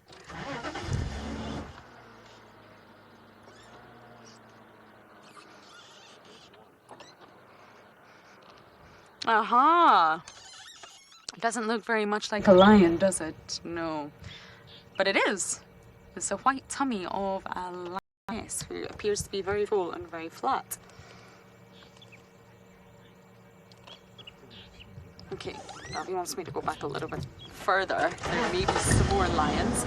And I believe the other night, well, I did. I said that the Nkuhumas were an offshoot of the Talamatis, and I believe that that's possibly not the case. I actually always thought that was the case. Hold on, we're just trying to get another view. Aha, I see something, I see something. It's a tuft of an ear. This may be the best view we're able to give you. But yes, I believe it's the other way around. So the Nkuhuma pride is the natal pride and the Talamati pride is the offshoot. But either way, they are related. The Nkuhuma pride and the Talamati pride, way back, they are related. So I apologize if I got that wrong. I always had in my notes that it was the other way around. But it's not. So although they wouldn't be friendly towards one another now, that would definitely not be the case. They are related on some level, these two prides. And James thinks that Ngahumas are on Djuma right now, which is interesting because the Talamatis here are very, very close to the northern boundary. That's how we're able to view them. They're actually on a property that we can't traverse, but they're very, very close to the boundary, and that's why we're able to stop here and sort of have a look at what's going on in the ground. So if the Ngahumas are in Djuma and the Talamatis are here, they're actually not too far away from one another. I love the hooded vultures. They look like they've got their hoods up. They're about to go scuba diving in the deep, dark depths of Scotland, and they need to wear that thick wetsuit with the hood. Can we have a look at the other vultures, Robbie? I just want to make sure they're all the same species. Hooded, hooded, hooded, hooded, hooded. Yeah, they're all hooded. Different ages, actually. They're not all adults. Got some juveniles there as well, but they are all hooded. Interesting. Wonder where all the whitebacks are. I think the whitebacks are on a tree behind us. So if you are enjoying our safaris, you're welcome to support us. You can visit the website, wildearth.tv/support, and there's an option there to support us if you wish. Just a kind reminder to you all that that option is there. Oh, got an itch. Hooded vultures are one of my favourites because they're cheeky. They know their size, they're not the biggest, they're also not the smallest, and they know that they can quickly run in, snatch whatever little morsel of food they can find, and run away again. And why I say run is because they do actually run using their legs. They don't fly in and fly out, they run towards the predator. They seem to be able to gauge when the predator is full. They run in, they know the predator's not going to go for them, grab some food, and run back out again. Okay, I'm going to try and see if I can get better views of the lioness for you all. And as I do that, I'm going to send you back across to James and his baby elephant. We've got another herd of elephants here. We were looking for the lions again, and the elephants came out of where we thought the lions might be, so there are definitely no lions there. And there's a tiny, funny little baby who was just giving us a little bit of uphill. Now he and his mother have disappeared. We'll see them now. Still want to come around the corner and give them a fright, so we're just going to slowly, patiently make our way around the corner.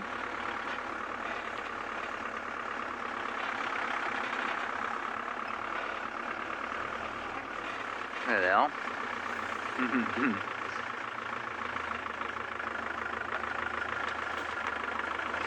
Well, the little one is in front now.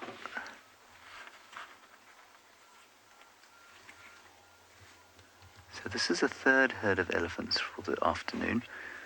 All of them around the same area. And it's proving very helpful, actually, for guessing where the lions went, because where elephants are, lions are not. With the added advantage of just enjoying the elephants, really.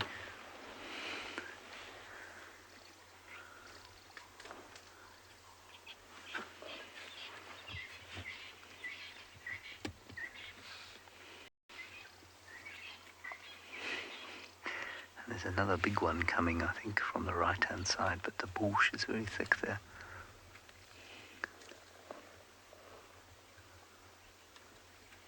There's a bit of argy-bargy going on there with the young bulls. No, Richard, as far as I'm aware, Sir David Attenborough and I are unrelated to each other. Ooh, that was a very flatulent elephant. But, you know, I'm very pleased that you thought maybe we were related. I think I'm pleased about that.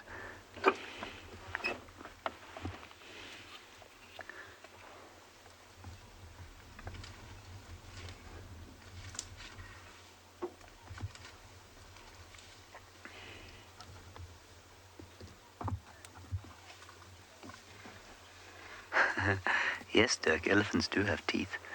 And an elephant's tooth, in a big bull, an elephant's molar is like your back molar, but it's about the size of your dad's shoe. So think of your dad's biggest shoe, and that's about the size of an elephant's molar. And the molar is your back teeth. You'll start to lose them round about now, I imagine. Your milk teeth, unless you like me, in which case the dentist will remove them when you're 14.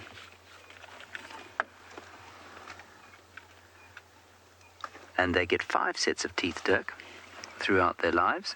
And the last one comes, wait for this, when they're 57 years old, they get their last sets of teeth. Can you believe that?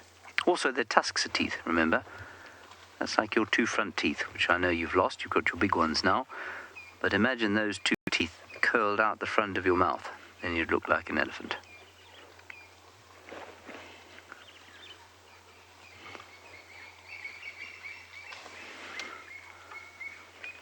Deeply irritated Franklins off to the right.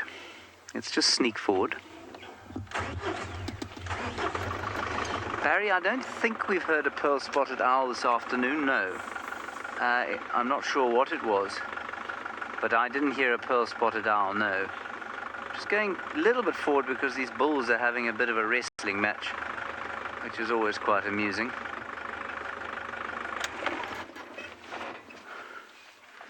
The little one seems to be trying his luck with the larger one.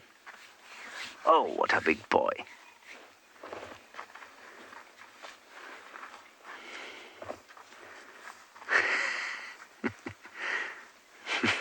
The bigger one pulled the little one's tail.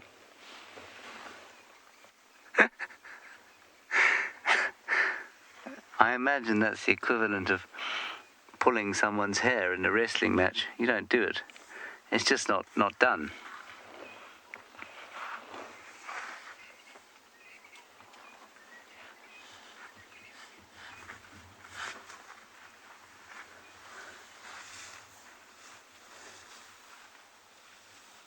This is just great. Now we're being under attack from the front.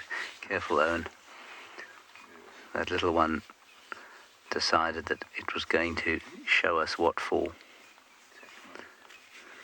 But now it's a little bit shy. No, here we come. Big attack. Huge attack coming on, everybody. Hold on tight. We may have to reverse at some speed.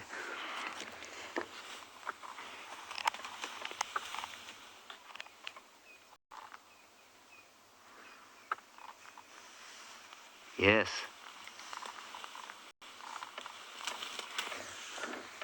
Oh, you are a vicious thing.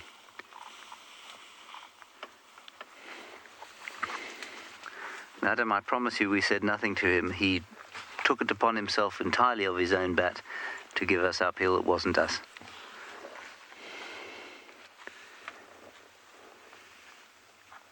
Promise. Thank you.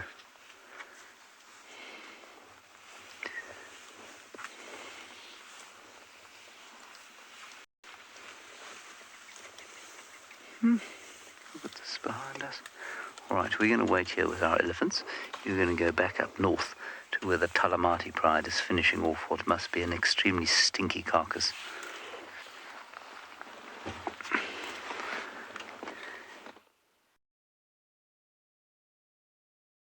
Big cub. I don't actually know the age of this individual, but we just got a really, really lovely look at it, which means they're possibly getting mobile now. It's going to get darker earlier today because of the weather conditions, and it's much, much cooler because of the weather. So one of the cubs is up. It's a gorgeous looking face.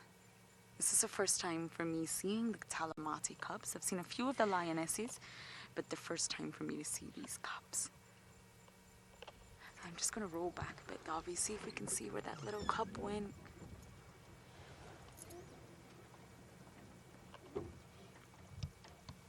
Okay, this is the extent of my rolling ability. You want me to go back more? Yeah. Okay, engine is going on. I think they're going to get mobile pretty soon, and it would just be so lovely if they were able to make their way to the cut line. Lions tend to do that at night time. They like to sit on boundary lines. Oh, there's lots of tawny bodies there. Now, for those of you that are new joining us, we don't get to see the Talamati Pride that often.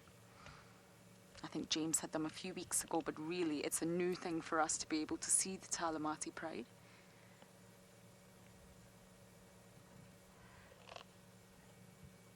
It's gone flat again. I wonder if I should go forward to see if those lionesses have got their heads up. Okay, engine is going on again.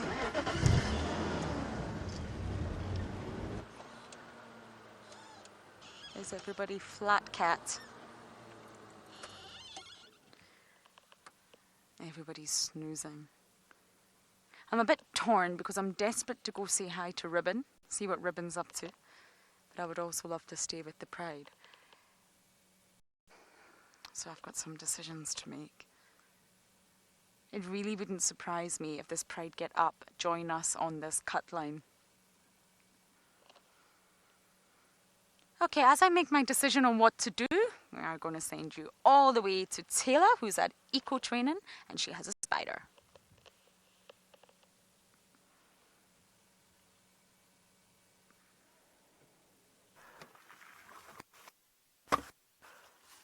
Right, I can't see anything, so we're gonna wing this. So earlier we had some technical issues, so I apologize for that. Yes, it's difficult, but we're going to figure them out. Are you lying? No, you're being serious. Is it fine now? Okay, I can't even deal. If I laugh, does it affect the audio? I'm allowed to laugh. Okay, I can only laugh during the segment. I'm touching it. I don't know why it's still doing this. But anyways, I'm standing really still. So we were looking at this beautiful metallic green spider, and I was saying to you that I saw one the other night. I don't know what type of spider it is. I suspect it's in the large family of orb web spiders. And it's hard to see what it's actually doing because it's really tiny. And it's building its web. It actually almost completed its web. So every now and then you might see a white center. Well, that white bit is the center of the web. And it started from the outside, obviously putting some trap lines out onto a bush willow and a tambuti tree. And then it started building this sort of circular shape, the inside of the web. It has done this at an alarming rate. How it is not dizzy, I have no idea. I couldn't be a spider, or I'd be the world's slowest spider in terms of spinning a web. But that's phenomenal. I think in another 2 or 3 minutes, it's pretty much going to be done with a circular thing. I promise I don't stand like this all the time. This is like not the way that I stand. So yes, I'm listening to all voices in my head and Alex is waving at me. I wanted to show you something. How I'm going to show you now with one hand is going to be interesting. Because I couldn't show you the jumping spider, have a look here. So if you have a look up at the top right-hand side of this book, this is what I was basically looking at. And this is a jumping spider. So this is a female guarding her eggs.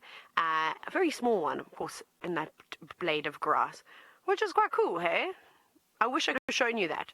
Perhaps if we find a zebra jumping spider, which is one of the larger jumping spider species, and they're my favorite, we'll be able to sort of show you. Anyways, question from Gemma.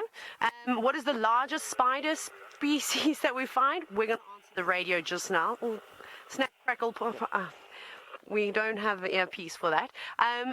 Honestly, the one that we see regularly is going to be the orb web spider, so either the garden orb or the golden orb, which maybe we'll be lucky enough to get a view. We saw one earlier today. But there are some very sneaky spoon spiders, which are quite big. They kind of look a little bit like tarantulas. No, those are going to be sort of the biggest in terms of weight. I don't know how much they weigh. I've never weighed a spider. I also don't want to pick them up. I don't like them that much. And at one of the other eco-training camps at Salati Game Reserve, basis near the camp, someone was trying to call me. Someone wants to talk to me. So let me just quickly answer. Standing by, go ahead.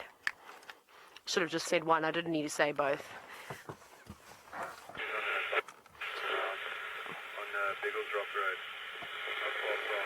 I'm listening now. Cheetah information. Now this is the repeater going. Nope. I don't know why it's making all that. Okay, copy, Johan. I'm just live at the moment. I will... Can you go to channel 2 and I'll talk to you there? Let's just do that because it might be a little bit easier. Right. Also, I need to... Map! Look at this small map that I have here. Isn't this amazing? Biggles Rock Road is where I need to go to. Where on earth is Biggles Rock Road? Cool, we're not far from there. It just means we need to go up the fence line a little bit. It seems like that female cheetah has moved around. Shall we go? Yes. We shall go via the fence line because it is by far the quickest way. Also, I don't like you, Scan. Go away. Right, that's gone away. We shall drive down the fence line. And I'm going to get hold of Johan and see what I can do there. Off you go back across to James, who's got my favorite animal in the entire world.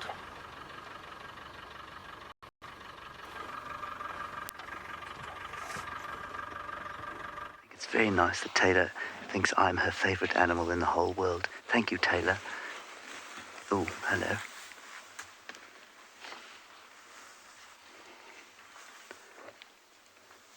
Now, I must just quickly correct myself. There was a pearl-spotted owl calling apparently earlier. I was reliably informed from Johannesburg by the man who taught me most of what I know out here. He got hold of me on the WhatsApp and said, I'm afraid there was a pearl-spotted owl calling, so I'm afraid I missed that, and well done to those of you who picked it up.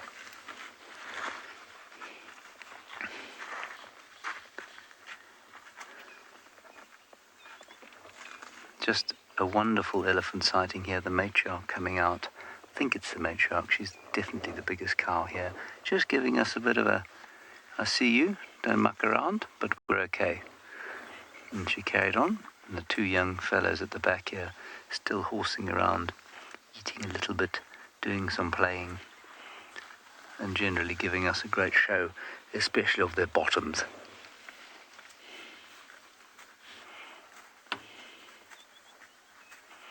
Oh, and I need to correct something else that I said to you, and this was the inimitable Judy H., who has probably taught me almost as much as chap I mentioned before. And she said an elephant has got 6 sets of teeth. So to the 10-year-old I spoke to, whose name began with a D, Dirk, was it Dirk? 10? 6 sets of teeth, not 5 sets of teeth. And then the next question from Deanne about whether or not elephants... no, lost it. No. Give it to me again, Natalie. Keegan, age 9, in Toronto. Can elephants have twins? Yes, they can, Keegan. They can have twins. It's very, very unusual, but they can have twins. It's not unusual. At least it is unusual, but it is possible. That elephant there, the bull, the young bull we're looking at there, turned round like that because the matriarch in front just swung her head very slightly towards him and he stopped dead in his tracks. He's under no illusions as to who's in charge here. Now let's just see if he approaches again. See how he's looking a little bit sheepish? She gave him a very distinct warning. And you see, as he gets older, he'll become more and more rambunctious, just like a teenage human being. And eventually, she and her sisters, cousins and aunts of adult age will get sick and tired of him, and they'll banish him from the herd. And he'll have to go off and live on his own, which is what elephant bulls do, a lot of the time.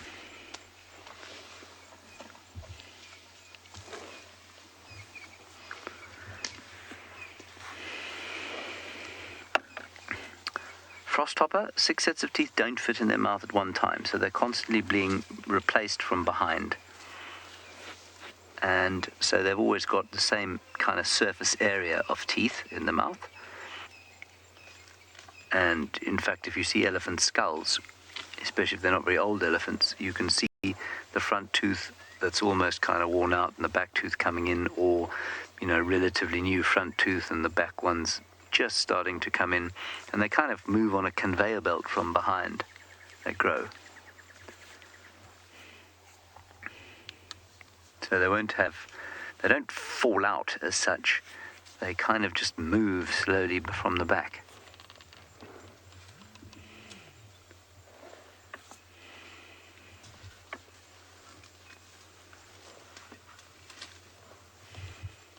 Right, let's shifty forward a little.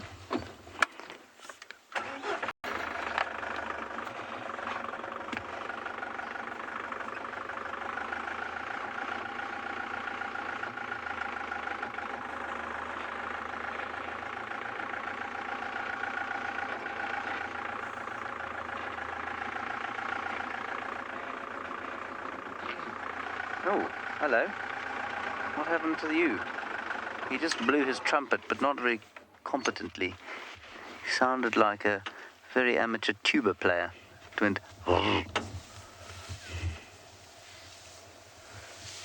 Were you just telling us that you were coming to say hi? Yes, you were. Good evening.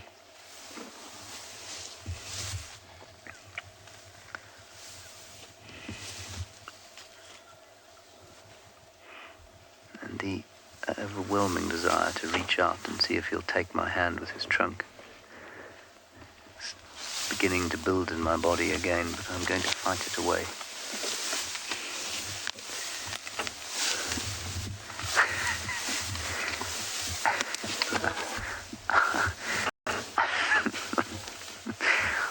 I don't know what this reverse display is about.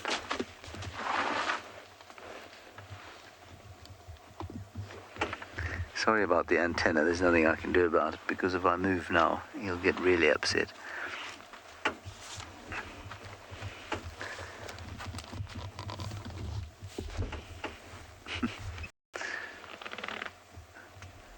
Owen's about at the limit as how far we can swing that camera. All right, Owen, you better come round the other way.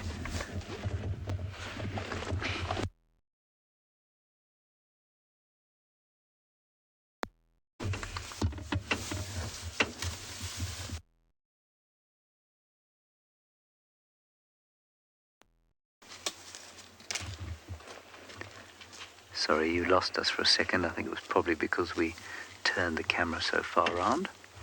He's now carrying a stick.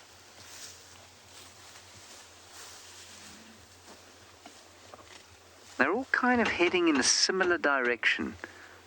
And I wonder if we won't find them out on the clearings outside of our camp.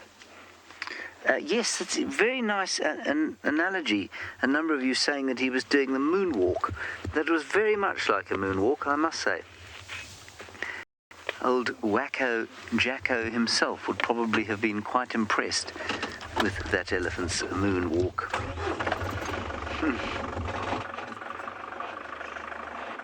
That's a really nice description. Good. Let's go back now to eco training at Karongwe, where Taylor McAdee has found herself a bird.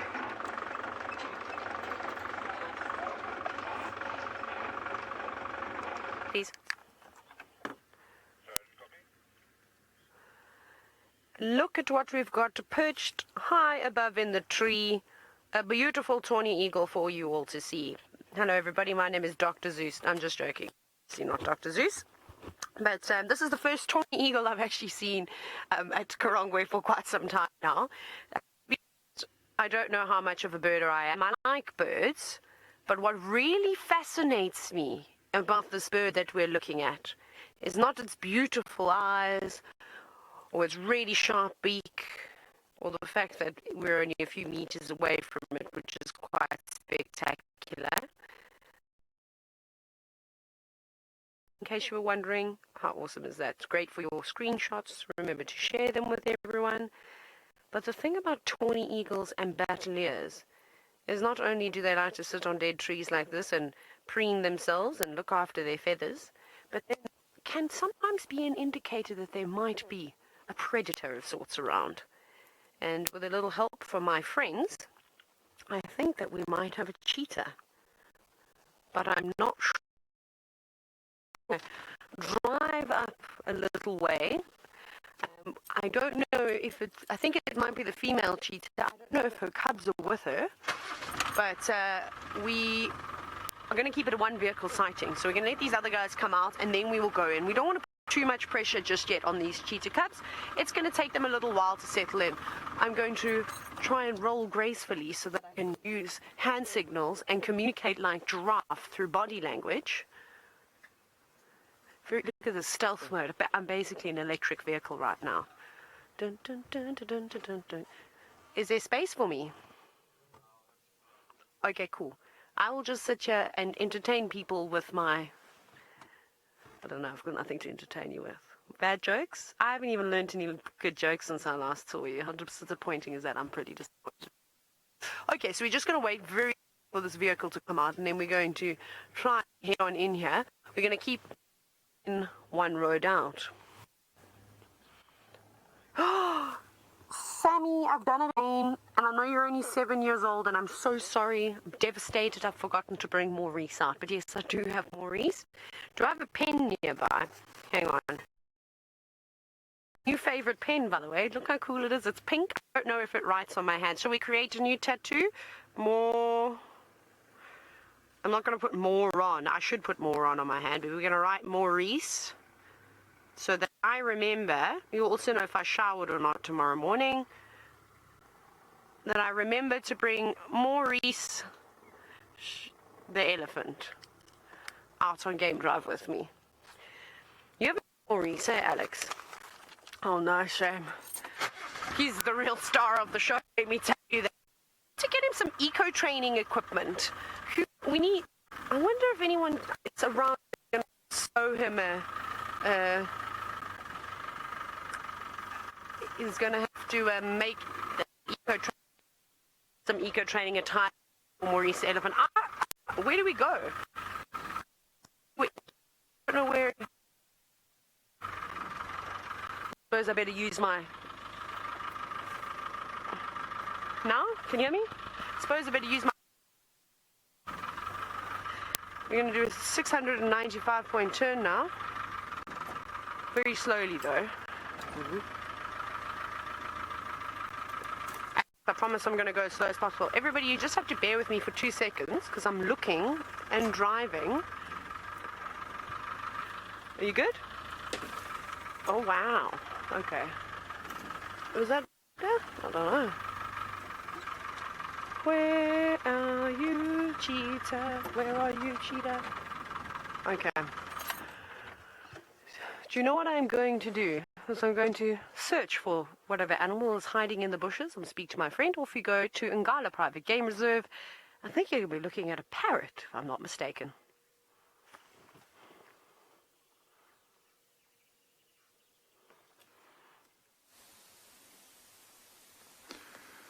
We were driving along the riverbed and saw these 3 parrots that are sitting so out in the open. It's not often not usually a common thing to see them in the open like this. Usually you see them flying over or maybe in a very dense tree. So to see them completely out in the open is really nice. You can get to stop and see them. I think Marcel zoomed into one of them. Yeah. So these particular parrots are brown-headed parrots. If you look at their body, it's nice that they're all facing in different directions, actually. So one on the left-hand side, if you look closely, and the one above, you might just see quite a lot of green around the body and the back. And then the one on the and the one on the top, you can see a very nice big brown head and that characteristic parrot bill. So that bill's used for picking at seeds and fruit and nuts and breaking into little sharp kernels. That one on the left hand side is giving itself a good scratch. See if you can, underneath their wing they've got a very bright, oh look at that one, walking straight down. They've got a very bright yellow underwing.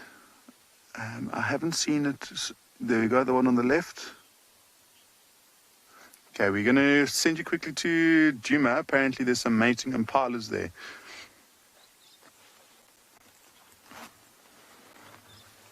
saw mating. I don't know if it's full mating. It was very brief, and I am talking seconds. Oh, he's licking her now. He's licking her. Wow. He has been mounting her, chasing, mounting, chasing, mounting. I really could not possibly say if that was successful or not.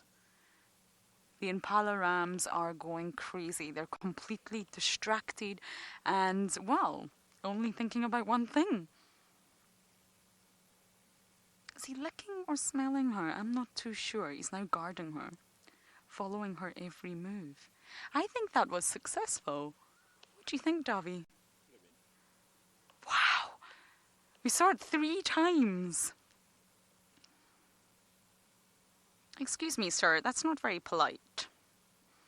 I think you should take your nose away from her rear end. Oh, look! Everybody, look!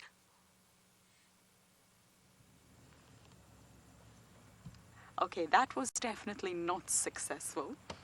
She is not entertaining this. James, we have located involved. Where? Sorry, I'm just going to turn this radio down. Wow. No, I don't actually think it has been successful. She's putting up with him. I think he's going to try again, though. He's tending to her. I think he's trying to form a tender bond. Or a tending bond. This is what we call it. Excuse the vehicle in the background. Oh no, vehicle, no. Oh, I'm sorry, everyone. I think the vehicle scared off our lovebirds there. We'll wait till this vehicle passes and see if we can get one quick last look at them. That was incredible. I've never seen that before. That was my first time at seeing mating Impala. She's running again. He's following. Let's see if we can get another glimpse. I don't think he is going to let her out of his... It's very much a temporary association.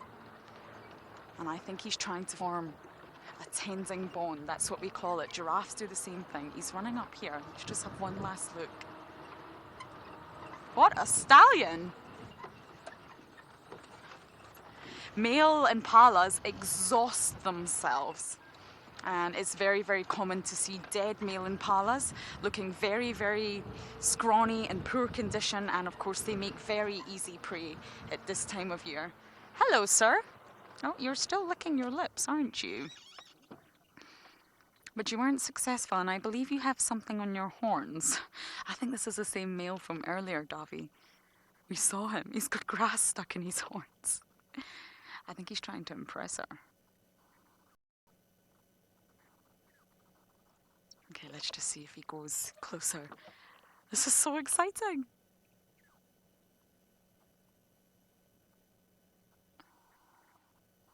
They get very, very possessive over their females. It's a temporary harem. Oh.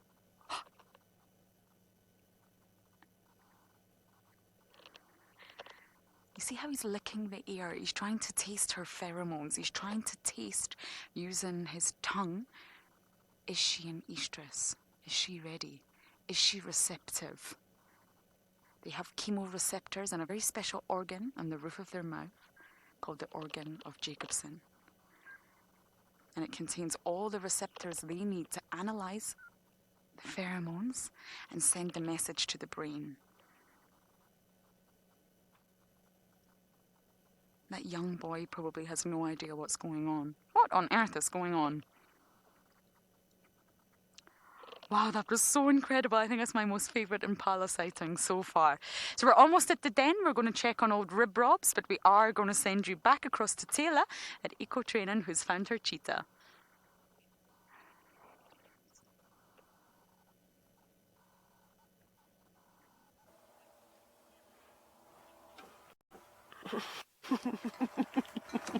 Well, it's like one of those games. Do we actually have an animal or not? But done such a good job of hiding away that I, with my binoculars, cannot even see what she's eating, but good news, and I suppose that's all that matters, is that she has got something to eat. I want to try one more time. Okay, we're going to do this. You're going to do this with us. Okay, should we zoom all the way out? Right, this is a... Basically, if all of you are looking at the center of your screen, we're going to move around, but just to give you an idea of where she is, I'm sure that you can all see that there is a kind of V shape of...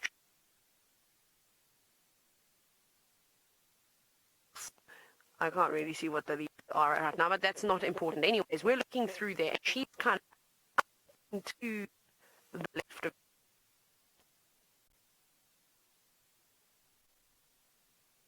through this process together. It might be painful for some of you, but this is what it's like going on safari. See, I have a perfect view of her. Do you know what I'm gonna do? What I'm gonna show you is take a picture, and then I'm going to show you on the camera. I mean, it's not going to be a great picture, but I just want to prove to you that there is a cheetah here. Oh, hello. What was that sound? Manual focus, because my shooting finger is not working. Okay, cheetah, put your head up now. It's a terrible photo because I'm not a particularly good photographer. Let's see. Not too dark. Goodness. Okay, no, that's not even going to work. I can't actually even show you her. So if you go through that gap, she's to the left. I think she's there. Let's see if we can see movement. We had movement earlier, and we can hear her. Shall I be quiet? I'll be quiet. Let's see if we can hear her. She was crunching. Now she's stopped crunching. Typical.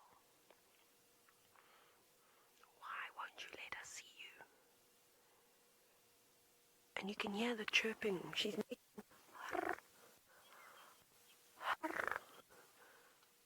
amazing sounds. Okay, we're going to she's making noises. I need to show you this cheetah cat. She's so cute. Off you go. James has got a different type of cat and probably a better view.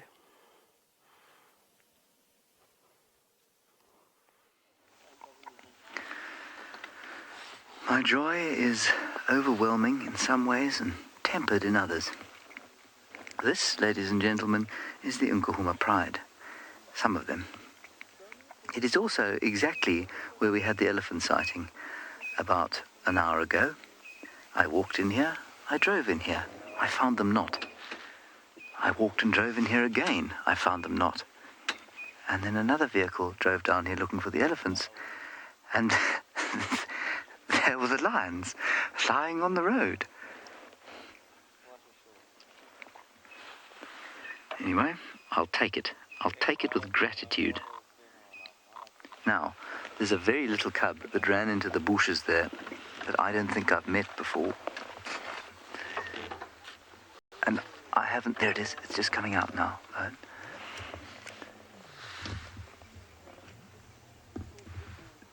It's just a little nervous, and I tell you it's nervous because it hasn't seen many vehicles. And that's because for the majority of its existence, it probably hasn't spent much time around vehicles.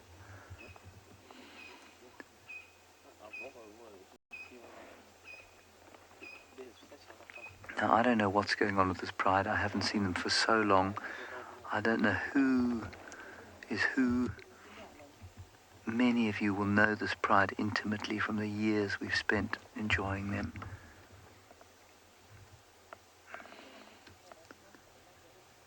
And just a quick bit of background for some of you. They are related to the Talamati pride. The Talamati and Nkuhumas split some time back after the invasion, and there is another word to describe it, of a coalition of male lions called the Mapocho, who killed a lot of cubs, killed a lot of lionesses. And then the Nkuhumas took up residence pretty much on Djuma. And about, 3 months ago or so, probably with the demise of a pride called the Styx pride, or certainly with the movement of a pride called the Styx, they occupied another territory to the south, leaving us without our famed Nkuhuma pride. And so I don't know who's who here. There's a bit of mange on that one. You see the one that's just stood up? There's a little bit of mange there.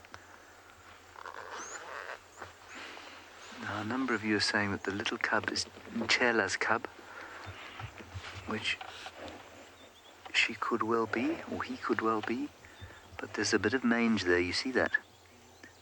Now, that's potentially worrying, but it's not a train smash because it looks like that's the only cub that's suffering from it. And this pride has had mange in it before and got through it. Oh, what a joy to see them. Now, we should have 7 lionesses if we had all of them here. We don't have 7 lionesses. And perhaps some of you can help me identify which lionesses we have. And won't you just put your camera on the closest cub here, tight in on its eyes, which it's now shut, naturally. This one. Yeah. Now look how orange those eyes are. There's a lioness in this pride called Amber Eyes. And if you look around from the eye color of the various cubs, you can see 2 of them have got very orange eyes. The others are the more sort of standard honey color. Is that Amber Eyes at the back there? I think that's her. There we are. Yeah, I think so. Open your eyes, my dear.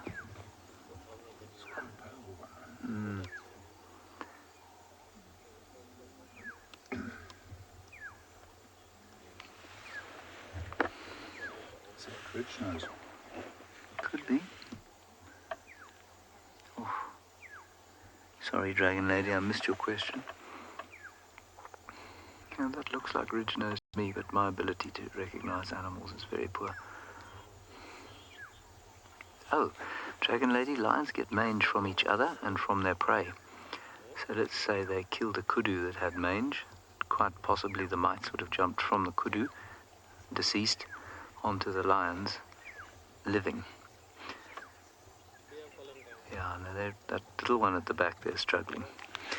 Now, as long as the cubs are in relatively good health, if they're eating properly and they're getting enough nutrition, they would normally be able to overcome a mange infection. And we've certainly seen that happen with the Nkuhuma pride a few times.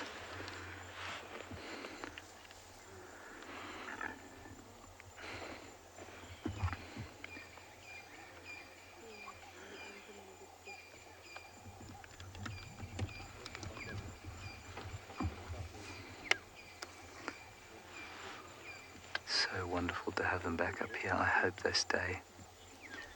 All right, I'm not going anywhere from here. You're going to go about 90 kilometers off to the west to eco training, Karongwe camp, with Taylor and the Cheetah.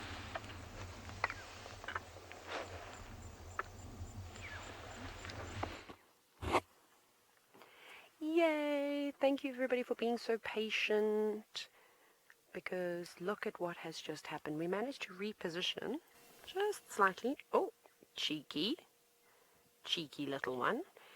And we managed to find a better gap. We've actually just come around slightly, and Mom has settled down.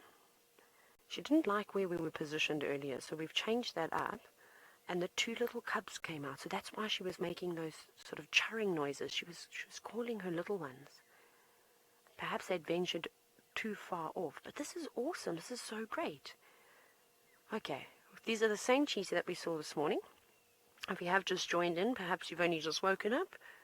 Can't say that you're back from work because most people are stuck in lockdown. But we are on Karongwe Game Reserve, and this is the second time now that we've seen this female cheetah. Now, I have to tell you something quite funny. One of the researchers on the property, I asked her, I said, listen, Kayla, what is this female cheetah's name? People are going to want to know who she is. And I think I giggled for about 2 hours. I couldn't stop laughing. I think it's very sweet. But they call her Karongwe female cheetah. I'm going to say that one more time. The Karongwe female cheetah. Write that as an acronym and see what you get. And then I'm going to start giggling all over again. This is the Kentucky Fried Chicken cheetah. I can't help myself. She's not, though. She's much better than that. But anyways, that is her nickname. She hasn't quite got a name just yet, so they just refer to her as the Karongwe female cheetah. So perhaps that will change in time. But I hope that you enjoyed that as much as I did. And now I'm blushing and I've gone red, which is quite cool. But anyway, she's managed to kill herself an Impala since we saw her this morning. That is fantastic. She's an amazing huntress. And now, those little cubs will have lots and lots of milk to drink. I don't think that they're really eating meat just yet. I think Mom's just kind of like, can you guys just back off? Just take a few steps back. I'm hungry. I've had to deal with you two the whole day. They'll predominantly be suckling. Now, Lexi, we've seen half of the cheetah that are here at Karongwe Game Reserve. So it's this female who is quite young. I found out that she is almost 3 years old. Hello, little ones. And that tiny little fluff ball over there that is nibbling on the kill, I don't think will be taking much meat at all. Very curious, probably by the smell and by the taste.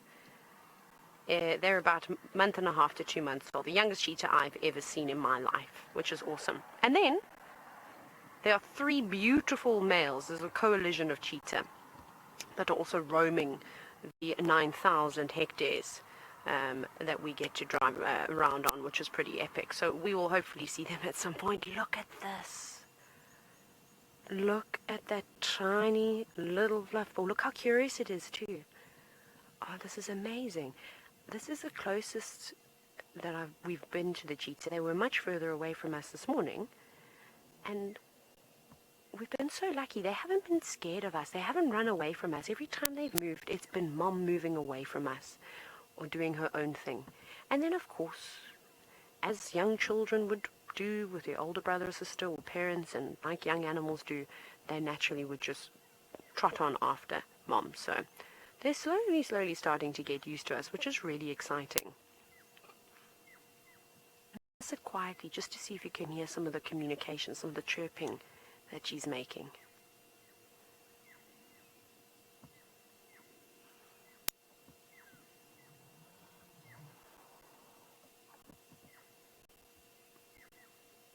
You can hear all the birds in the background now, and of course she's gone quiet now. That's okay. I'm sure we're going to hear plenty cheetah communication as time goes on. But I just think it's fascinating that these cubs are so young and they're already tucking in into this Impala. Now, Mara, you know, I can't stop looking at these little things. They're so cute. So these young cheetah cubs will probably be weaned, I don't know, 6-7 months old or so. They're going to start eating solids, as we've seen, at an exceptional. This is like really young. This is awesome. So, I mean, again, I don't think that they're ingesting much meat. I think it's only small amounts, and they're still relying heavily on Mom's milk. With lion and leopard cubs, they normally start to get weaned between 5 and 7 months old. But with lions, obviously social, lots of females in a pride. They could have cubs at different ages. You might find an older cub trying to be quite naughty and sneaking a suckle from another lioness that's not paying attention, because they actually allo-suckle. So what that means is that they will allow other lions, other cubs in the pride to suckle from them too, but they show preference to their own young. But that doesn't happen with female cheetah, because they don't live together in prides like lions do. They're solitary, so she lives on her own. It's quite a tough life, and she can have quite a few cubs. She can have up to 5 or 6. I mean, in the Mara, you often see these incredible pictures, and you'll see like 6 cheetah together, and you think, oh, wow, that's a mother and her youngsters, and they will go off and do their own thing. If there are quite a few males within the litter, great, they'll form a coalition and split off, very much like how lions often do, and the females will then go off on their own. They won't stick around together. But this is, honestly, like I said, it's the first time I've ever seen cheetah cubs this young. So I wouldn't have even guessed that they would start eating meat at this age, but I suppose if not, why not? If the opportunity is around. She's just, yeah, this is crazy. She's actually walked a fair distance. This is awesome. Man, she's been a busy girl. Well, we're going to sit here for a little bit longer before it gets too dark. It seems as though a creature of the night has decided to arrive with Lauren. I am here with Miss Ribrobs, looking fat, full, uncomfortable, and extremely smelly.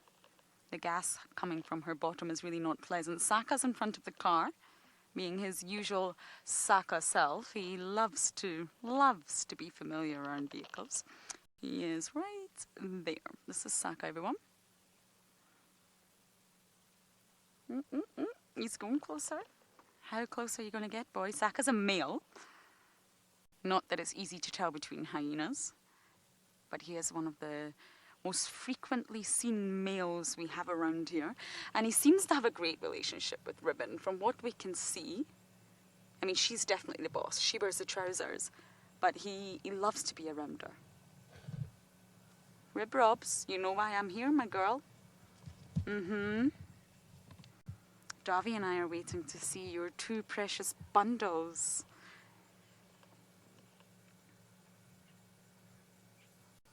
Hannah, you're 16 years old and you're asking about Ribbon's cubs and who will name them. I'm not really sure who's going to name them this time round, to be honest. Normally it's a collective group effort when it comes to naming the sort of apex predators. Has she got an injury to her right eye? I feel like it's swollen. I could be wrong though. Oh, I'm possibly wrong. And normally it's a local name that has meaning when we give the animals names. For example, our leopard Tingana is Shangaan for shy. Klalamba is Shangaan for mischievous. So they all have meaning that relates back to the animals. But the last time we had cubs in the Djuma clan, we actually chose a selection of names, and it was a variety of African languages, and we let schools choose the names. And they chose which ones would go to which cubs. So this time round, I'm really not sure what will happen, but it must be a collective effort. It won't. Oh, I'm so sorry. Oh, Ribbon, my goodness, what on earth did you eat? Whew. I really hope you bring those cubbies out now. Daffy's also sitting behind the camera, covering his nose. Oh my goodness, I have not smelled anything that bad in a very long time. Okay, as I try to breathe some fresh oxygen, we are going to send you back across to Eric, who's watching some elephants have a drink.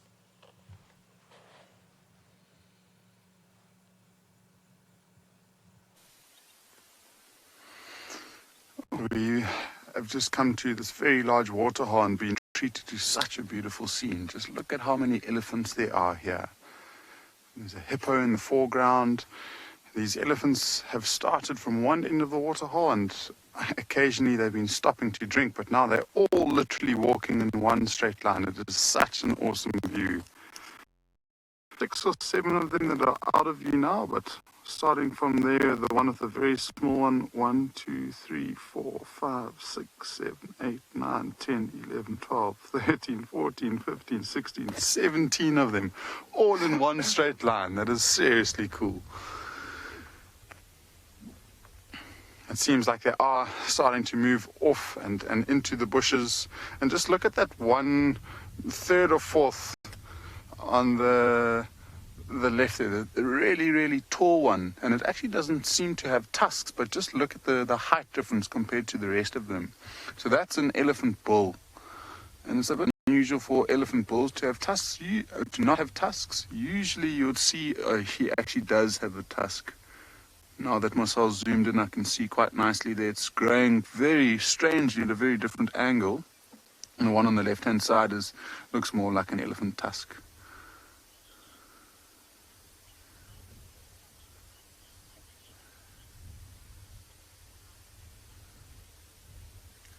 Eric is asking if South Africa still has any forest elephants.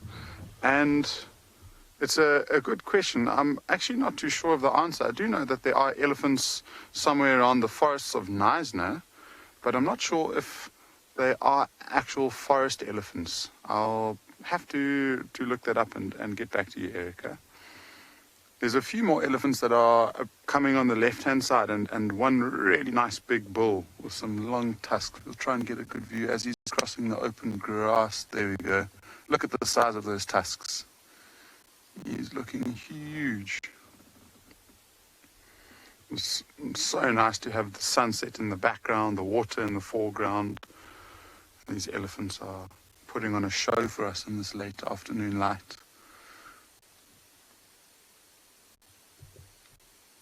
And those tusks look very symmetrical.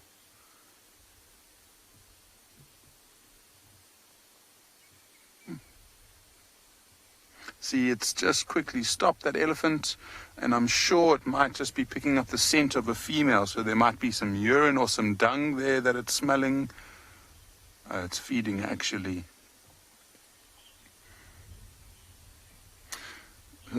So William is asking at what age elephants leave the herd, and it's not a set in stone age, but it varies, and William, it's around the teenage years, so somewhere around, let's call it from 14 all the way up to 16, 17, 18 maybe. And one of the main reasons why they end up getting kicked out is they go through a heightened state of testosterone called must. And with all of that testosterone flowing through their body, they can be quite unpredictable and they can be quite aggressive. And if there's small little ones within the herd, they can become quite dangerous and they could cause damage to the small youngsters. So the females actually drive them out. And then from there, they live a solitary lifestyle. They might latch onto a very big old elephant bull like this, where they'll learn from him and move and follow him around. And you might see them in herds of small bachelor herds of 4 or 5 sometimes. And then occasionally, if they catch the scent of a female, you'll get these big bulls that are following the herds. And they've come back now, and what they're looking for is just any sign of females that might be ready to mate. And so they'll be using their trunk, and they'll be picking out these little things called pheromones that will give them ideas of whether or not a female might be able to mate. All right, so just one last view of these elephants crossing. It's the end of the herd, and then we'll send you, before it gets dark, send you across to Taylor, where you'll be able to see a cheetah one last time this afternoon.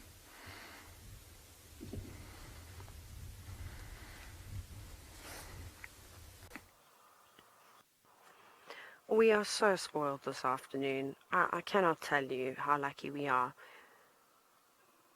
So when I say she, I'm talking about KFC, the Karongwe female cheetah. She up and moved away a little bit, not because of us. She's really not paying us much attention at all. And she just walked, she did a loop, and she came back with the cubs. The cubs hung back a bit, and she did this sort of chirping noise. And you can see one of the cubs there, and the other one keeps, popping on in every now and then too. So they're not scared. She's not shy. She's not worried about us. She's very much relaxed and quite habituated. So I don't think it's going to take her cubs very long to be used to us. But I think she's maybe quite worried at the moment. It's probably her first litter. Unfortunately, cheetah are notorious for not having a very good success rate. But I think that they've got a good chance of surviving here just because of the very low predator density in comparison to places like the Sabi Sand or the Masai Mara or the Serengeti ecosystem or Greater Kruger, whatever it may be. Like I said earlier this morning, she has settled down here in the south. She seems to know this area quite well. She moved straight in here when she was introduced to the reserve last year in May. And this is her home now. I mean, we don't know if she had more cubs and some of them didn't make it. It's very difficult. It's very difficult to follow the animals in such dense vegetation like this on a sort of 24-hour basis. And without night infrared and that type of thing, man, and dedication to seeing these animals every day. You know, you find them one day and then they're gone the next. Hello. Oh, that was perfect. Yes, you were very curious. You probably don't like the sound of my voice, but you do need to get used to the sound of my voice, I'm afraid. Hello, James Richard. Oh, so good to hear your voice. Actually, I don't know why I can't hear you. Sometimes I wonder about myself. The researchers aren't aware of the sexes of the cubs just yet, so we are probably having a better view than they ever have. Look how they're following after Mom. We're just going to sit here for a moment. So it's difficult. It is getting late. Light hasn't been particularly good. So let's hope in the next coming days, as this female does start to relax, we will get a clear view of the cubs, and we'll be able to sex them accurately. I know that the researchers will be very much appreciative because they don't have equipment like we have. Again, we talk about it all the time as to how fortunate we are that we can sit at a fair distance away from animals and zoom right in on top of them so that it feels like you are sitting right there. You're never going to get a closer view of a cheetah cub ever, other than with WildEarth. So I don't think we need to rush into it just yet. This is, like I said, they've only seen vehicles a couple of times, and you can see how curious they're starting to get. So once Mom starts relaxing, and I think as winter starts to progress and the bush starts to thin out a little bit, we are going to get a good view, and then we don't have to guess the ages. But we're going to leave these cheetahs now. It's starting to get dark. Maybe we'll come back here tomorrow. I might give them a break. What can I say about Father Time, a.k.a. James Hendry? I've forgotten how to banter with him. I'm sure he's got something to say about me, though.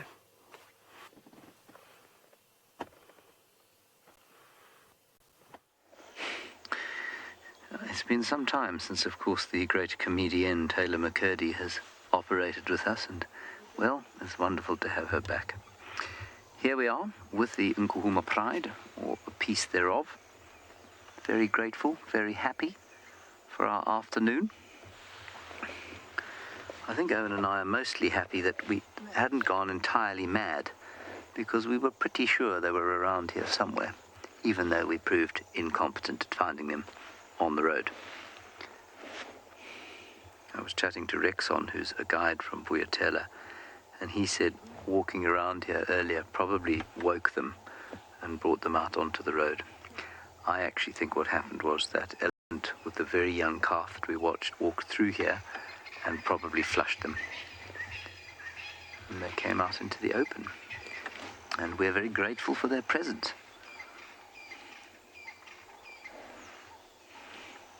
The little one in front being very confiding and having a clean. That particular one there is afflicted with mange, and it'll be interesting to see. I hope we're able to see how the disease progresses. Of course, with any luck, it will go away. We did watch mange decimate one of the prides, the Styx pride. It killed a lot of cubs in that little pride. It was very sad. It was awful to watch.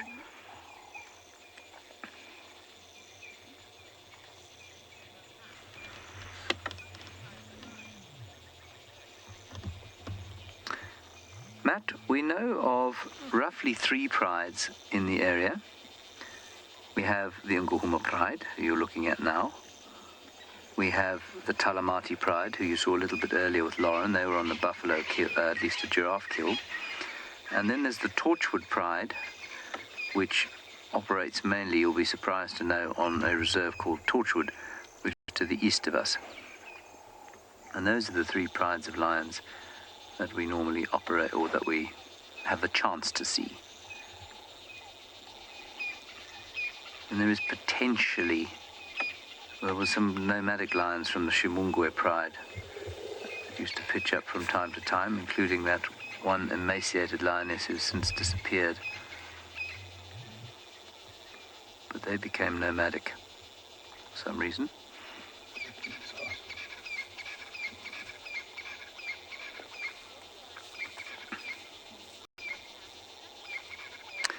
Yeah, Warren J., this is the inevitable question that everyone asks with good reason, because they care about the animals. Will we treat, or will the lions be treated? And the answer is no, they won't be treated for mange. They're not an endangered species in this area, and so treating them is not something that will happen. And that's a tricky one because the official line, of course, is that we don't interfere. We let nature take its course. But that's a tricky one to justify when you've got artificial water all over the place and, there's bush clearing in some areas and various other kinds of habitat manipulation. So we do interfere. But often with the animals, in fact, we can do even more damage by getting involved. Mange is a totally naturally occurring disease. These animals have survived with it for many, many years and for eons. And it's something that either these cubs must survive or they will die from. And it's a sort of classic tale of survival of the fittest. Those that can survive will survive, and those that can't won't. And you can't argue with that side of nature. So we would be potentially weakening the gene pool by making an intervention.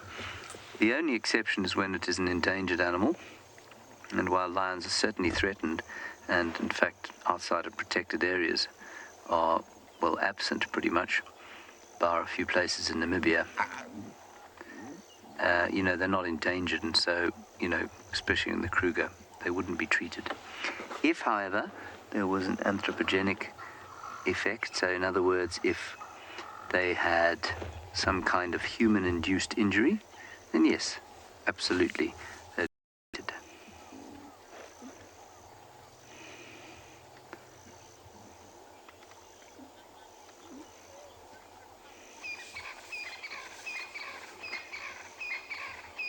Yeah, Atlanta Jewel, I'd say absolutely. It's definitely harder for cubs to overcome mange than for youngsters, at least than for adults.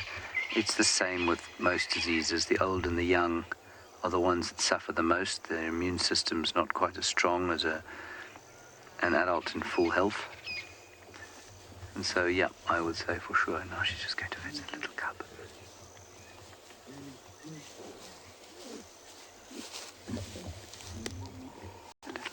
Nervous.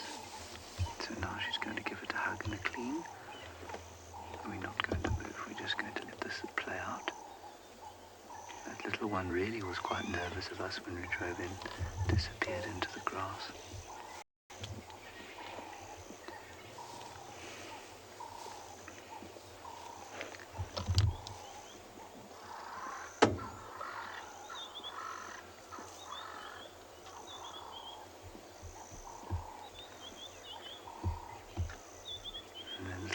Cousin going to say hello as well.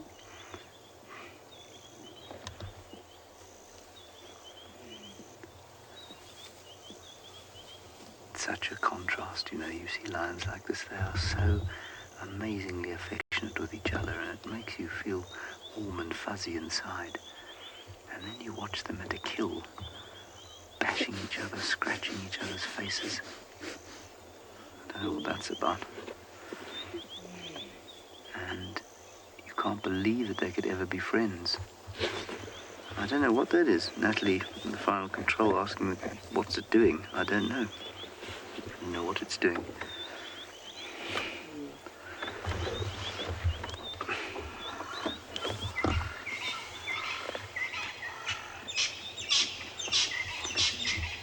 I'm rather hoping that I'll get another message from Mike Ross, the vet, who got hold of me yesterday and told me a little bit about canine distemper. Maybe he'd like to, if he's seen this, he can let us know what he thinks that coughing is.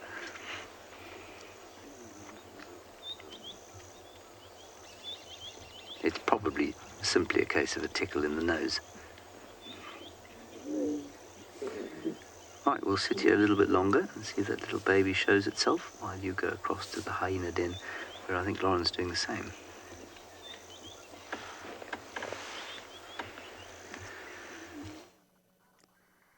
Well, I don't... Oh. Hello. Your mother just peed all over your den. Yes, she did. And now she's lying in it. Hello.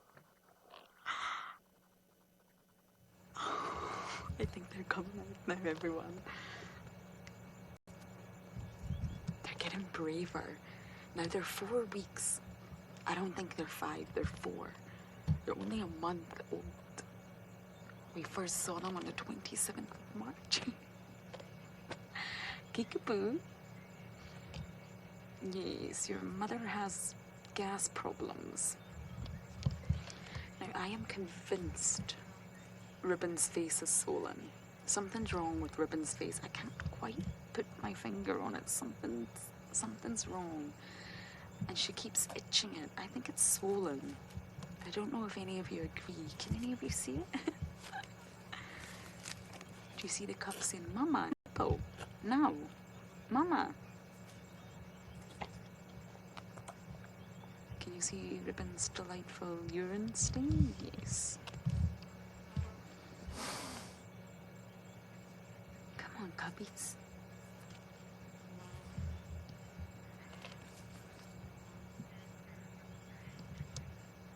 There they come.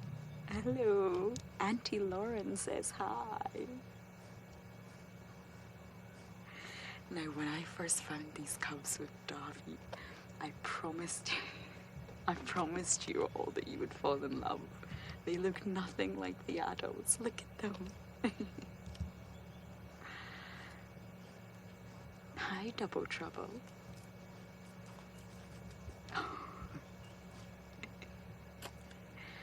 They're not quite brave enough to venture right past the den.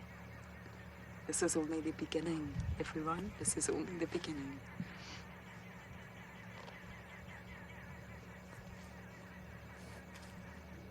Ribbon, I think your cubs are maybe after something. Oh, she smells so bad.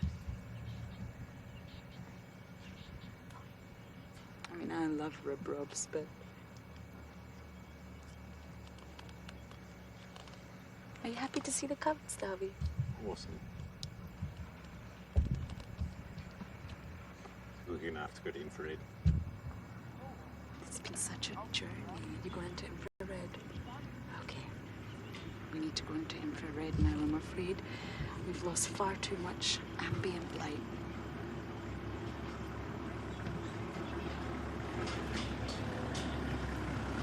That's it. We're just going to go into infrared.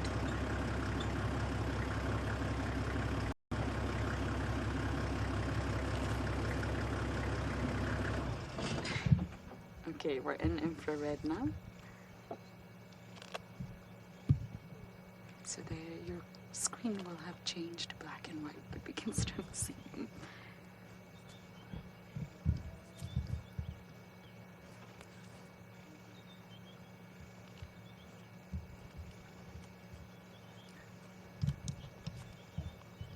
Oh, we're being very brave, everyone. This is very, very risky. Oh, look at this branch.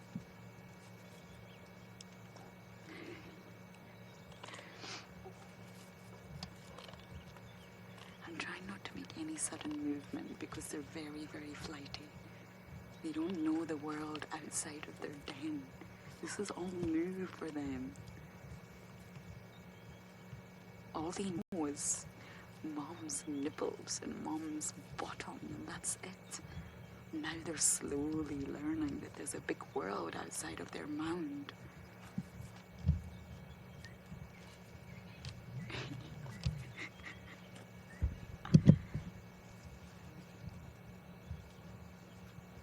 I've been waiting for this moment for so long.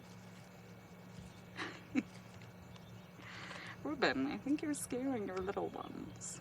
What is up with you today, girl?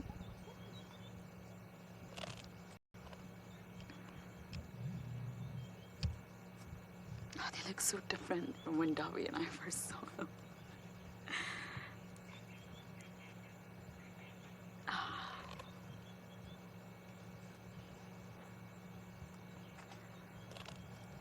That's your mama. Not impressed. I wouldn't be either if my mama smelled like this ribbon. I don't know what she has been up to.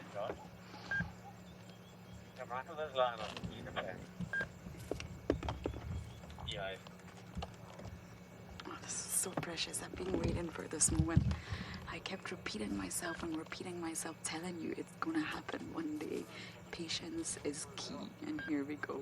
It's happened. They're out. They'll still sleep a lot. I give it another 2 weeks before they're properly running in circles around the den. They're still very much exploring this new world. Ribbon's not plugging anymore, which is a good thing. Ah, what a great drive this has turned out to be. Not only do I have my little puppies, but James has the Nkohumas.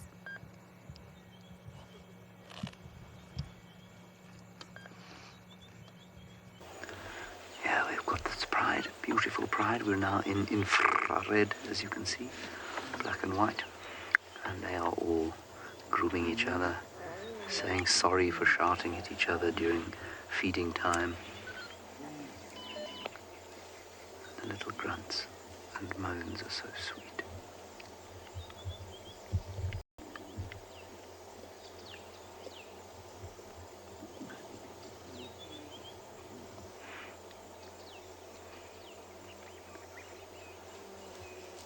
I don't know if they ate last night, and I was suspicious that Ribbon had stolen something from them because a big piece of meat she had in the den earlier today was very red and looked very fresh.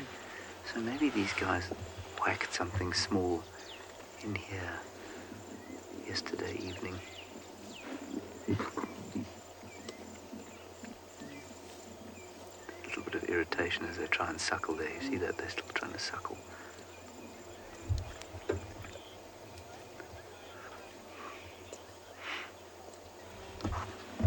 Yeah, Darren, that's a good question. Why are some honey-coloured and why are some orange-coloured eyes? It's just like you and I. I have blue eyes. I don't know what colour your eyes are. My wife has got bluish eyes. My sister has green eyes. Owen, what colour are your eyes? Brown. Owen's got brown eyes. So it's just genetic. They've just got different colour eyes. I don't think there's any advantage conferred by either colour. One is almost just a darker colour of the other. The amber's almost just a darker colour of the honey. There's a lioness, like I say, in the Talamati pride, who has got the most striking honey-coloured eyes. She really is beautiful to look at. Now, after this show, at 6 p.m. Central African time, the great Tristan Dix will be live on Instagram. If you don't know who Tristan Dix is, he's a safari guide. He's a hugely experienced guide from the Sabi Sands. He's taken trips to Botswana, up into the Central African Republic and the Congo, into East Africa. And he worked at WildEarth for a long, long time. He's massively experienced, massively knowledgeable, and he is also a quite exceptional photographer. And he's going to be chatting to you at about 6 o'clock, or at 6 o'clock Central African time. I think he'll be talking all things wildlife, possibly give you some photography hints, and you can ask him any questions that you'd like to. So that's Tristan Dix at 6 p.m. on Instagram Live. I think it's on the WildEarth official page. It's either on that or his own. I'll just get confirmation whether it's his own page or the WildEarth official. It's on the WildEarth official Instagram page.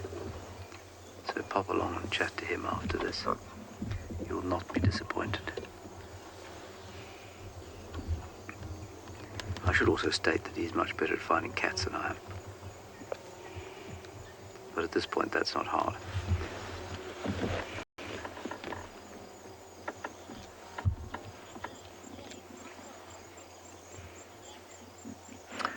Darcy Ann, the chances of these chaps pitching up the damn camp are pretty high tonight, I'd say. They're about, as the crow flies, assuming the crow wanted to fly there, 600 meters? So between, almost half a mile.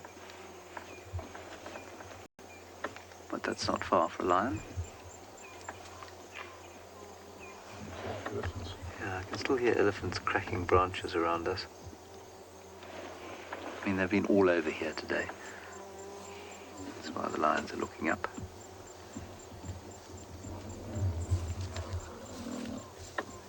I thought I'd seen a mail track with them this morning as well, but I could have been mistaken.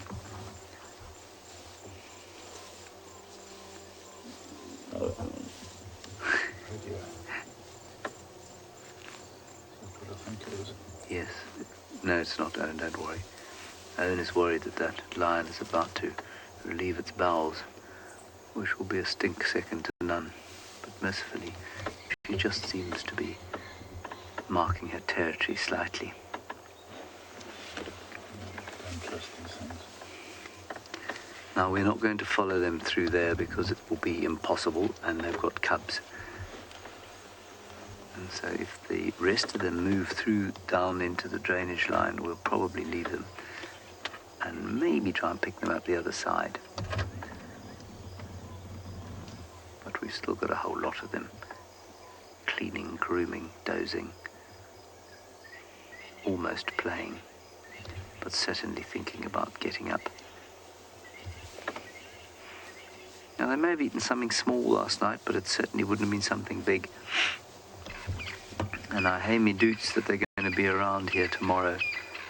And I think they're going to go back south to join the rest of the pride, wherever they might be. In my haste here, I forgot to count all the cubs. I don't know how many there are. There should be 9. Bless you, Owen. You've got whatever is afflicting that cub. Mange. No, not mange. I hope you don't have mange. Mange, Owen, in human beings is known as scabies, and would indicate a less than satisfactory hygiene regime on your part. So I don't think you have mange. Somebody counted 8 of the cubs, all right? So 1 missing, but that's, I mean, there's a whole rest of the pride missing, so that cub's probably with them. Oh, well, that was just magic.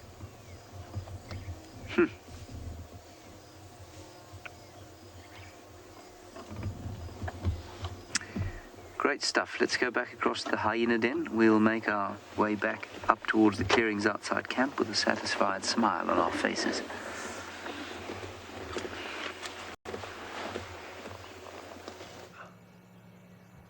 The guppies are back. Swazi came, and as soon as he approached, they got scared, so they ran back inside, and this is him only coming back out. This is Swazi, Pretty's son. And there was all sorts of wonderful greetings happening. And the cubs are just coming back out, so they still react to danger. They're still flighty, they're still scared. They still know that the safest place to be is in that little hole there. I'm not even sure they're very comfortable with mom yet. They really, really only know the nipples, as crazy as that sounds. That's how young they are, but I give it another 2 weeks, I really do, and they're going to be bounding around this den and slowly but surely meeting other clan members. So Swazi came up and did all sorts of wonderful greeting ceremonies, which involves a lot of genitals. He's coming back. He's coming.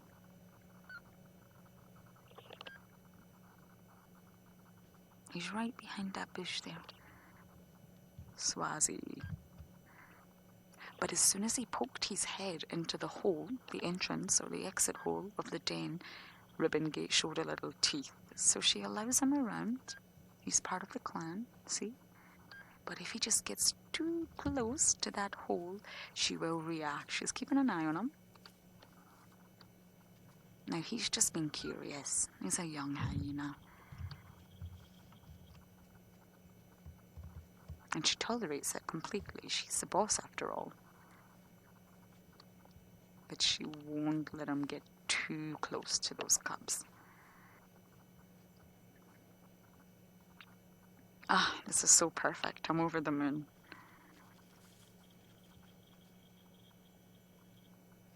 See how small and slender Swazi looks. Ribbon's much bigger than him and much heavier than him. She's a big girl.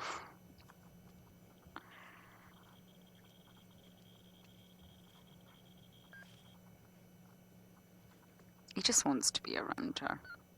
He enjoys the company of other hyenas. He lost his mother pretty, just a tad too young.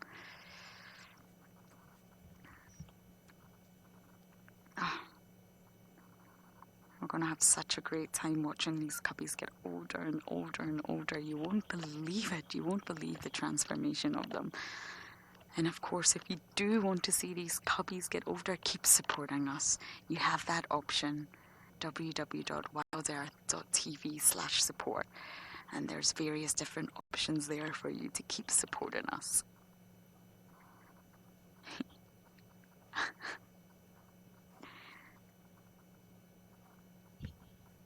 Everything's new. The smells, the sounds, the tastes, the sights. Everything's new to these little twins, and they are twins.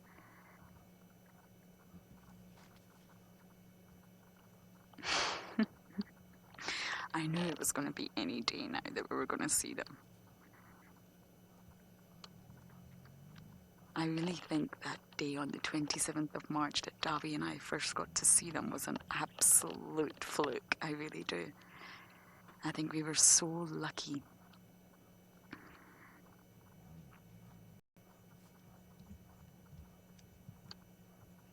Swazi, you're being very naughty.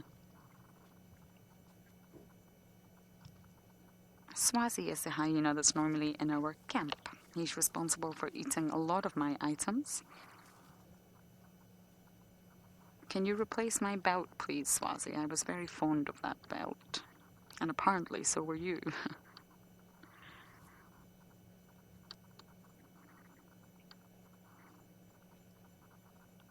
See, she shows no aggression towards him. She knows exactly who he is.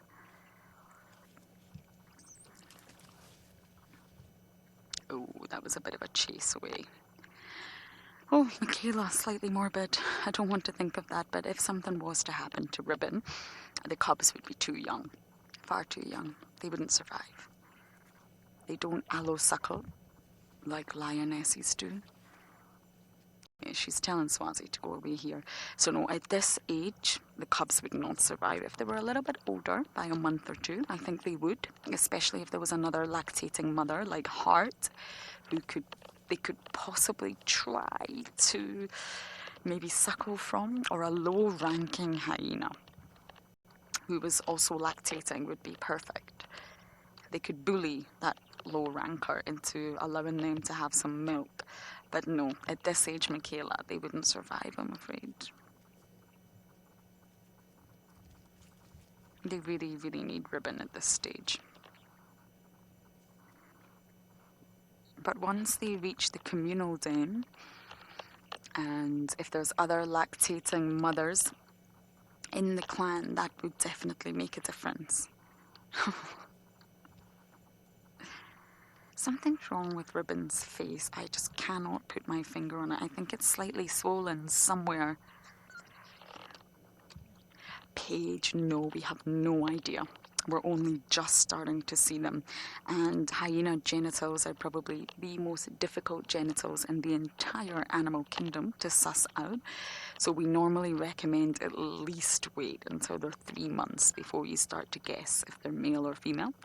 Ribbon was thought to be a male until she gave birth. Yes, we got that one entirely wrong. She was a lot smaller then because she was the lowest ranker of all hyenas. So we normally try to wait a while before we can really, really say whether they're male or female. And we need a really, really good look at the genitals as well. One will be a penis, one will be a pseudo-penis. And we really need a good close-up view before we can gauge. And until we get that view, it's not worth guessing. I'm excited to know, though. I would really love to know what sex these little cubbies are. Oh, Swazi's gone to sleep. I can honestly say I am absolutely over the moon. This is what I have been waiting for about 2 months now. 2 months is a long time, and the patience has finally paid off. All those bad smells we had to endure from Ribbon.